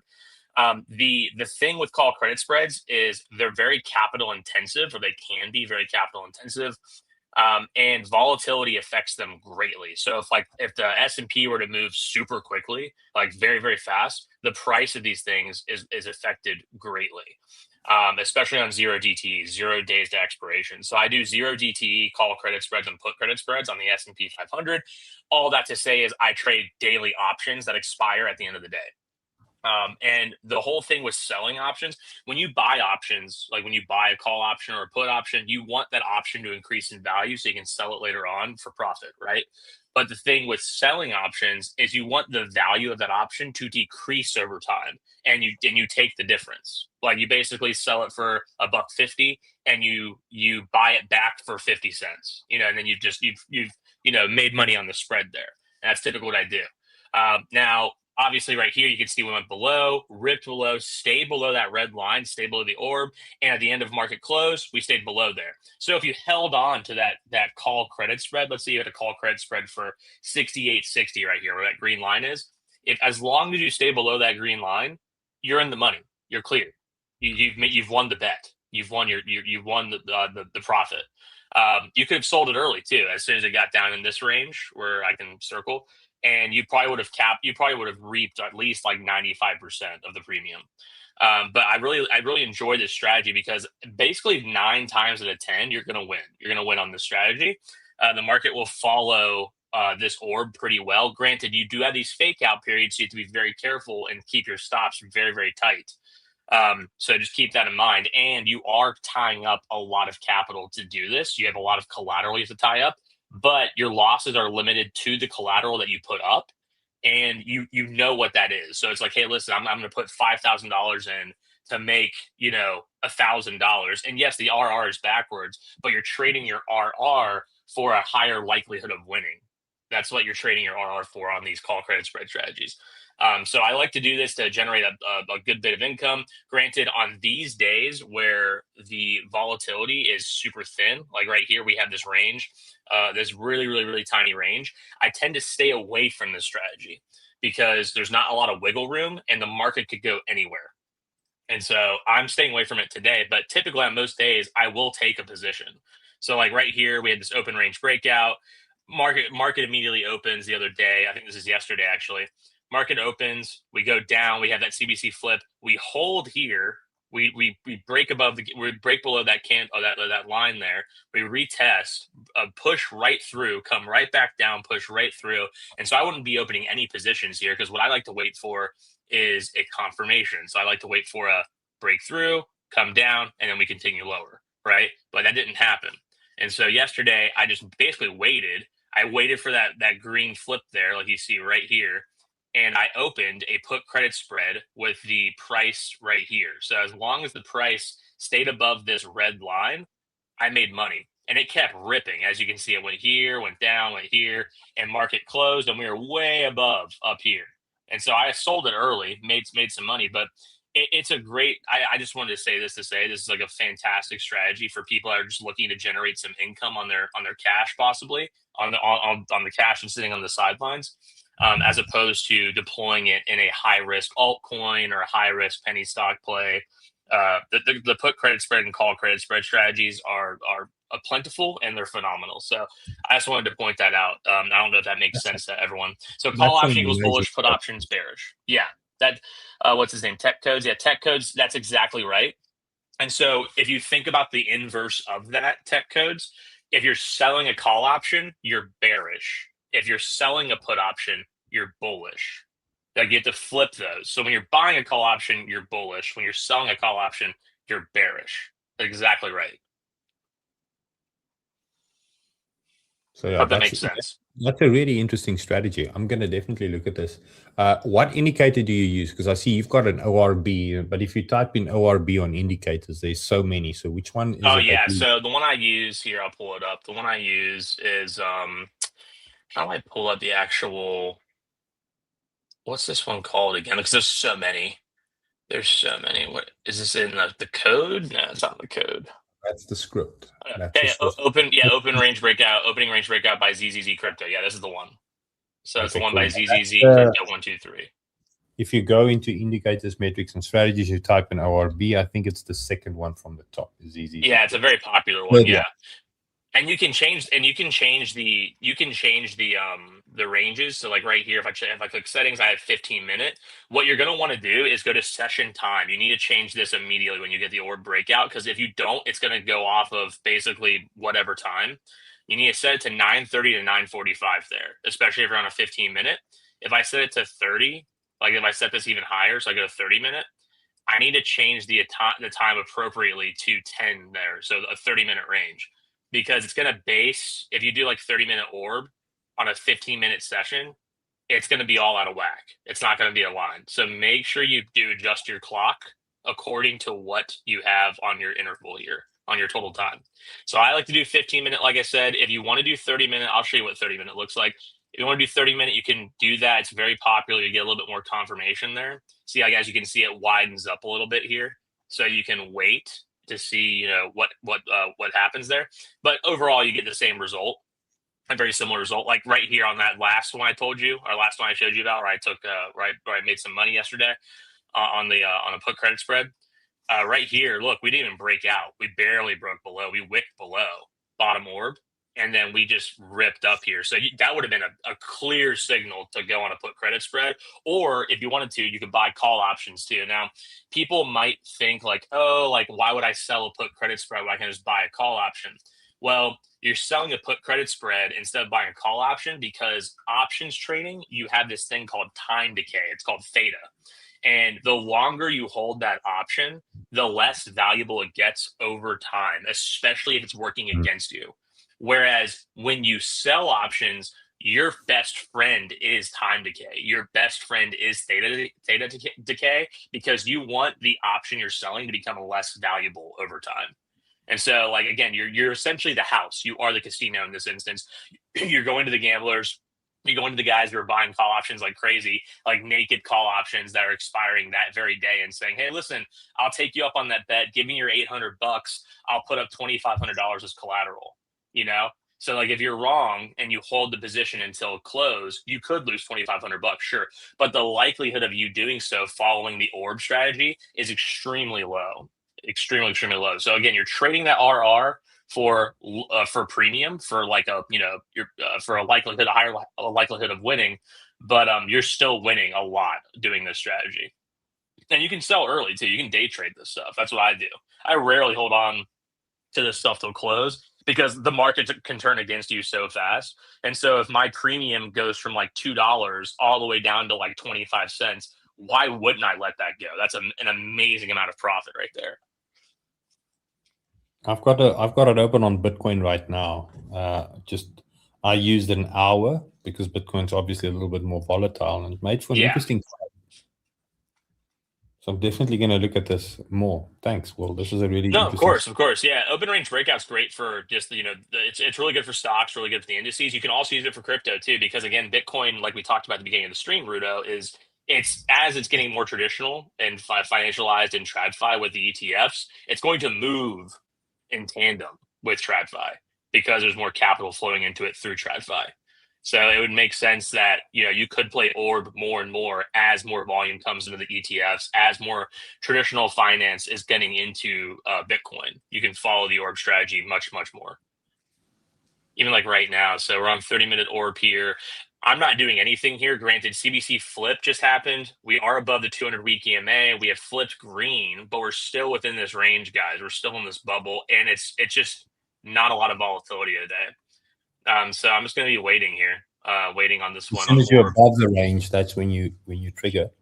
Because then As soon you as I'm know above the range, I would probably sell put credit spread at 67.90, 67.95 possibly, depending on that. But something else you want to pay attention to, Rudo, and I like to combo all of this with this orb strategy, is you want to have the VIX pulled up right here on your watch list. Always keep your eye on the VIX, guys. This is the volatility index on the S&P. And so this measures how much volatility is in the market that day. It's a really good standard, like kind of overall volatility indicator for pretty much the entire market, not just the S&P. But look, we're down 2.5% today. That means that premiums right now are probably pretty crushed. The higher this volatility, the higher the amount of cash you can generate on selling options. Because as volatility decreases throughout the day, your premiums also decrease. So you're capitalizing on that spread. But if premiums are already down thanks to volatility being down, you might not be able to make as much money here today selling options, if that makes sense. Yeah, it's not, and when the volatility is low, a simple way is your swing, for swing traders, it basically means that you can expect less targets. So you don't want on a low VIX day, you're probably not going to see this thing go push back and go and make a new higher high now, because there's not enough activity to actually see it through. And if it does, there's a massive divergence. Then you need to short that or long way. Yeah, if I go to like the call credit spread builder right now, I'll actually even show this. So I'm not going to show my entire portfolio here, but I use Robinhood for all this. Robinhood's a fantastic tool for options trading, I will say. So this is the S&P 500 on Robinhood. Here's the options chain. I've selected put credit spread here. So for instance, you can go on here and look at how much premium you're going to get per credit spread. So this is the put credit spread, meaning I am overall bullish. I'm going to sell puts. And here's the current price of the S&P, the 67.87 right here. Now, the higher you go, as you can see on the right here, the dollar amount increases.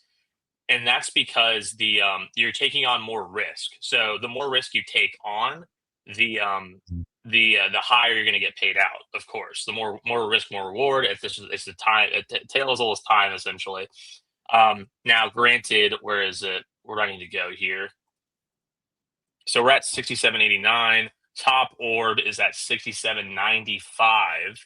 So right here, 67.95. That's sitting at about $2, 245, 250. Now, this number you're looking at, you have to multiply that by 100, because with options, you're basically trading 100 shares of the underlying. And so that's 260 times 100. So that's, $260, $240 per spread there. So you can sell multiple spreads, of course, which isn't bad. I mean, if you're looking at like daily wages, that's not terrible. Granted, the volatility here, what is it? If I want to go over here, we're under that price, which is why the price is so high for those premiums. Because right now, like, even though we flipped, I'll share this tab instead. Even though we flipped CBC right here, we flipped green, we're still below. Where's that 67.95, which is right here. 67.95 is right here. Go right here. Yeah, right there where that blue line is. So the fact that we're still below it means you're taking on a lot more risk. And so the likelihood of us reaching that point is very low, apparently, because the the price is so high. If that makes sense. So I hope the listeners are keeping track. I know options can get a little complicated. But yeah, this is put credit spreads. As you can see, the higher you go, the more money you'll make, because the likelihood of that thing happening is not there, really. It's not, the likelihood is very, very low. Whereas my delta there, 4%. So that's like a 4% chance of happening. Right here, you can see the premiums are lower, and that's because we're above that price. So if I was bullish, let's say I'm bullish on the market today, look, we had a green candlestick right here, everything's going great. You could try to justify, hey, I'm going to do a put credit spread at 67.73 here at the bottom of the range. Okay, let's go check that out. We're 67.70. There's the strike price right there. It's sitting at $1.20 right now. So I can click the $1.20 right there. I'll get an estimated credit of $133, but see my max loss right there is $375. So I'm willing to risk $385 to make 115 or 125 right there. And that's the RR being flipped like we talked about. Yeah. But again, the likelihood of this happening is only 3%. So there's a 3% chance that I lose this trade, essentially, is what this delta is telling me. So I have a 97% chance of being right here based on the volatility and based on what's happening, throughout the day. And as you can see, that delta, it's higher and higher, or sorry, yeah, it transitions obviously, but it gets higher right here at the 68.20 there, reducing my chances of being right here. But overall, we're not looking too bad. I could take this. I'd actually kind of fine with taking this trade right now, but I want to wait and get more confirmation though. So I hope that makes sense for everyone. I know that this is mostly crypto trading, but I did want to talk about the options there, the options market. So sorry for going on a tangent there, Rude. I didn't want to steal the show from you. I get really excited about this stuff. So that's me. I don't mind. We're here to learn, and we're here to. I mean, in the end of the day, it opens new horizons for everybody. So you didn't do anything wrong, buddy. Bitcoin pulled back there a little bit.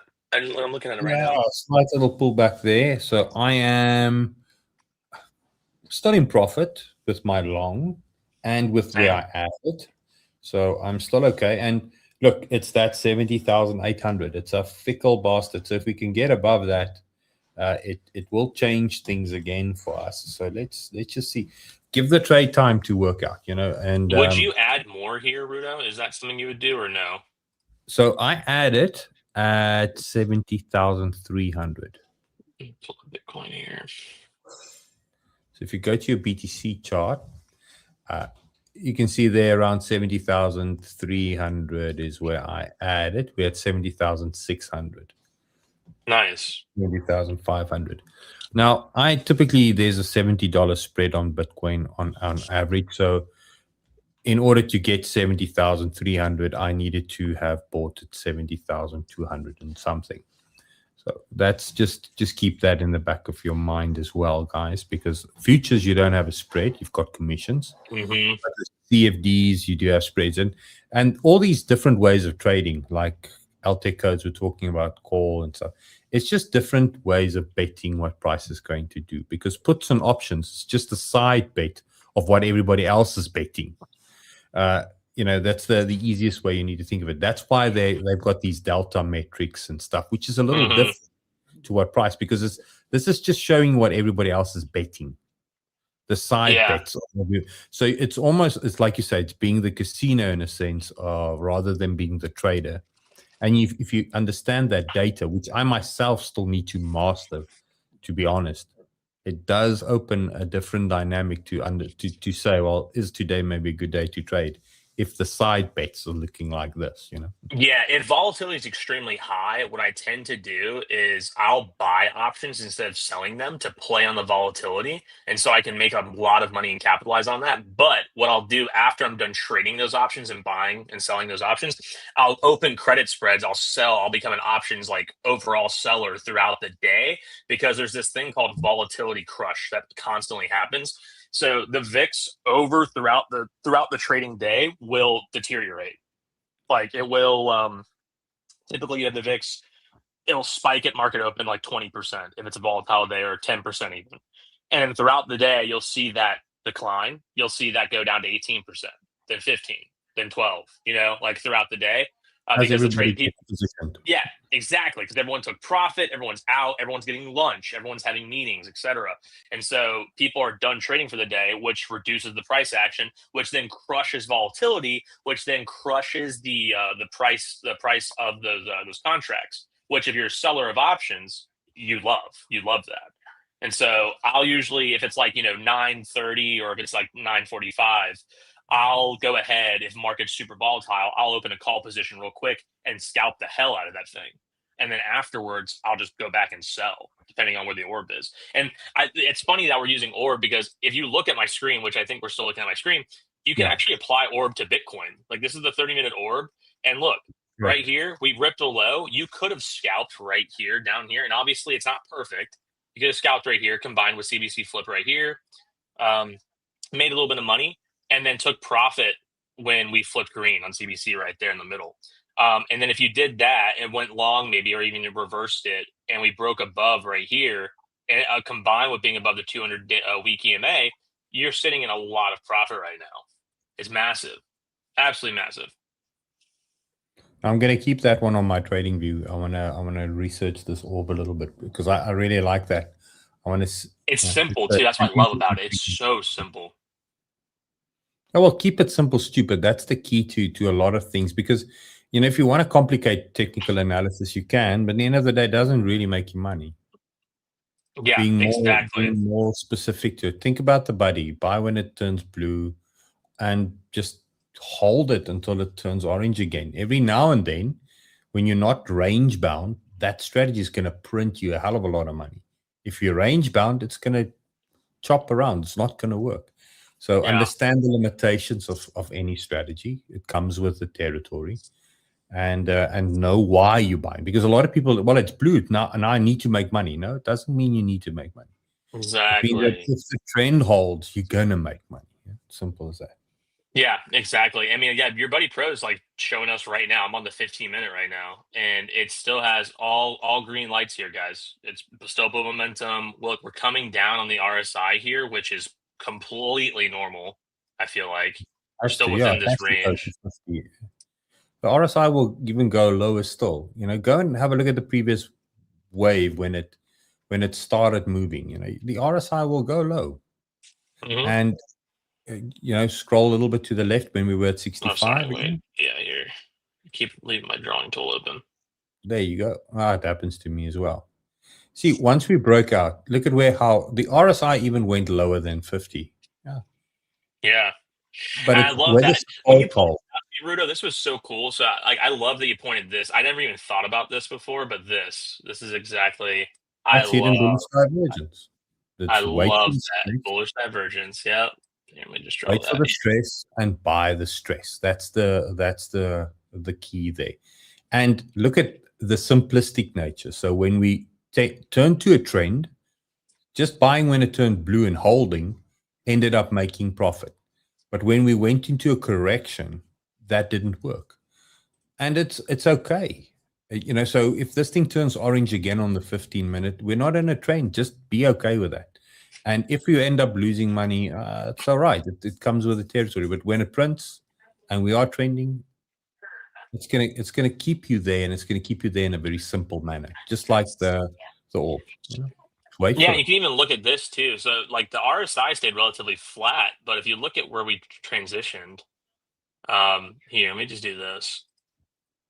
Like you could make an argument for like we kind of like curved down here. Like there's just like massive like just dip down, but the RSI stayed relatively flat right here. It bounced around. It punched around. Yeah, that middle point of the RSI, if it chops around above it, it's bullish. If it chops around below it, it's bearish. There's no denying that. Go and have a look at when we were trending. What did the RSI do? It chopped around above the 50.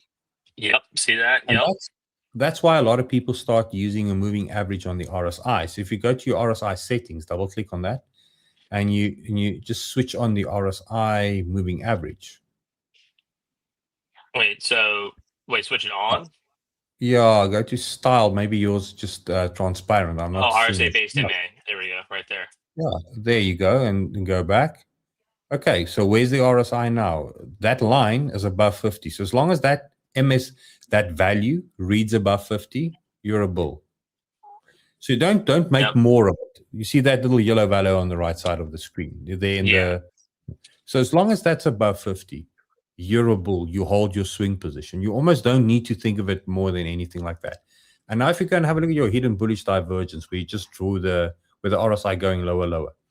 Look at, there's literally one time where it went, that moving average went below a 50 value for a moment. And that's it. All of the other times, as the RSI was going lower and things were scary, we were still trending above it. That's the beauty. And go and have a look at the previous bear impulse as well. Look at how long the RSI was just sitting. That MA, that value was below 50. Yeah. So Holy hell yeah. you don't need a degree to be profitable at trading. You need patience and understand that not every buy is going to be the one that's going to make you a millionaire. But if you just use that simplistic nature, just that value, look at the power look at how powerful it can be. But just saying, well, as long as that reads like this, I'll wait. 100%, Rudo. 100%. I'm going to look at my BTC long has just flipped negative, which is fine.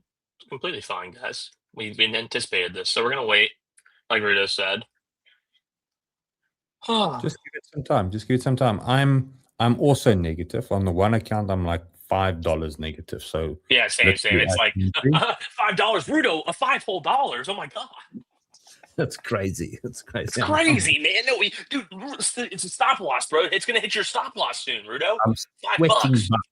I'm sweating bullets. I'm sweating over here. So no, it's $5. And I still have to double the position that I currently have. So I'll wait a little bit because I'm laddering in on the momentum. So I still need to buy a little bit dip here with at least, I still need to double my size. So I'll wait a little bit to see if I can still get another sneak test at 70,000. And if we can get that test, I'll finish my buying for now. And then that's on the anticipation that this is now a first wave. And then if stops get hit, it was a really shitty day trading, and then it's okay. I'll be back at it tomorrow. Yeah, exactly. And then and it's honestly kind of a good thing because then you get to walk away early, Rudo. You get to go hang out with family. Get some chores done. It's 5 p.m. for me, so I'm knocking off at with the sun is setting, my friend. Exactly. Yeah, open the bottle of wine. Do some trade research. Just go to the gym, go sweat it out. I find that is almost sometimes better than anything else. Just I've got a rule: I'm not allowed to trade if I didn't go to the gym in the morning. So I make sure I'm at the Really? gym. That's actually a good rule. I like that. It's a good health rule. That's a really good health rule.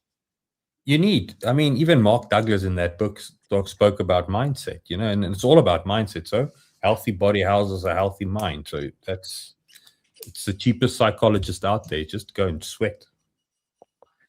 The cheapest psychologist, the gym. Yeah, I love that.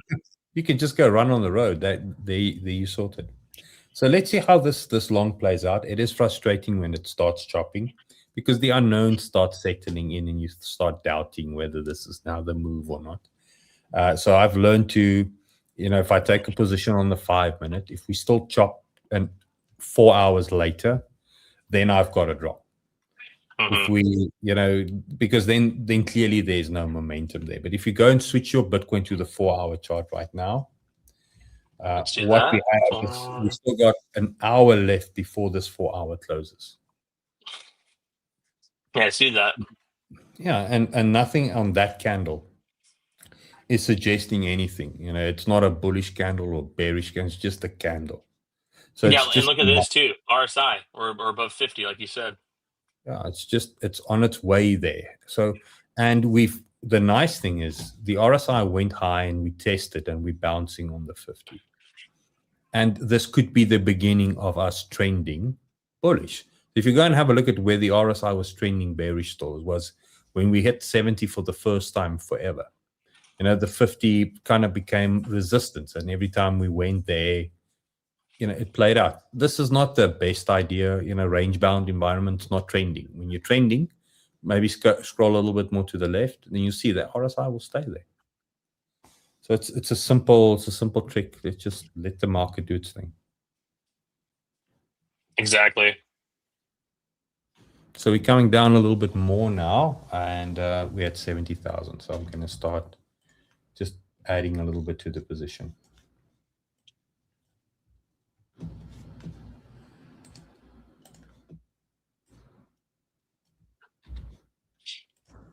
And maybe we need to call it, Will, because you probably need to get to your next stream. We're already 2 hours going, guys. Next stream? What is my next stream? I need to see my schedule today. When- Let's look at it. Let's look at my next stream. Oh yeah, I have a space at 3 p.m. today. I actually do have a lot to cover though today, and I do have to take care of my baby as well. So I do have to get running here. But today was really, dude, it was a lot of fun today. A lot of fun today. I love doing this. We definitely have to make this a regular thing, Rudo. Let's definitely do this next week. Now, I would love to wombo combo this. Hopefully, we get some of the other peeps on. Definitely, and with consistency, more guys will come and join. So we'll do it again next week, guys. This is the gem sessions. I want to say thanks. Go and follow Will. His handle was streaming at the bottom of the screen. There you see it at the bottom. Wolf Crypto Page and William Ross for the Deepen Alpha. I'm going to leave it to you to give us your Wolf Crypto sign out line, and I want the peace out, and then I'll hit the end stream. So over to you, buddy. Close it up for us. Awesome. No, thank you, man. No, guys, it was a pleasure joining y'all today. Cannot wait to join y'all next week, too. I hope you guys learned something. Rudo is a master trader. I love watching his charts. Love listening to his advice, guys. It's super valuable. If you're not using Buddy Pro, definitely use Buddy Pro. I'm sure he's got it all over his YouTube page, so you know where to find it for sure. Make sure you're following Wolf Crypto. Make sure you're following my account too. I try to post as much alpha as possible on there. We got a plethora of traders that join us too. We got Dr. Crypto, Wizard, Val, Captain Blackbeard, Joe. So many guys. So many dudes. And the conversations on there are incredible. Rudo, I think you're joining us for tomorrow's space as well. Our space at the same time here, 9 p.m. Eastern.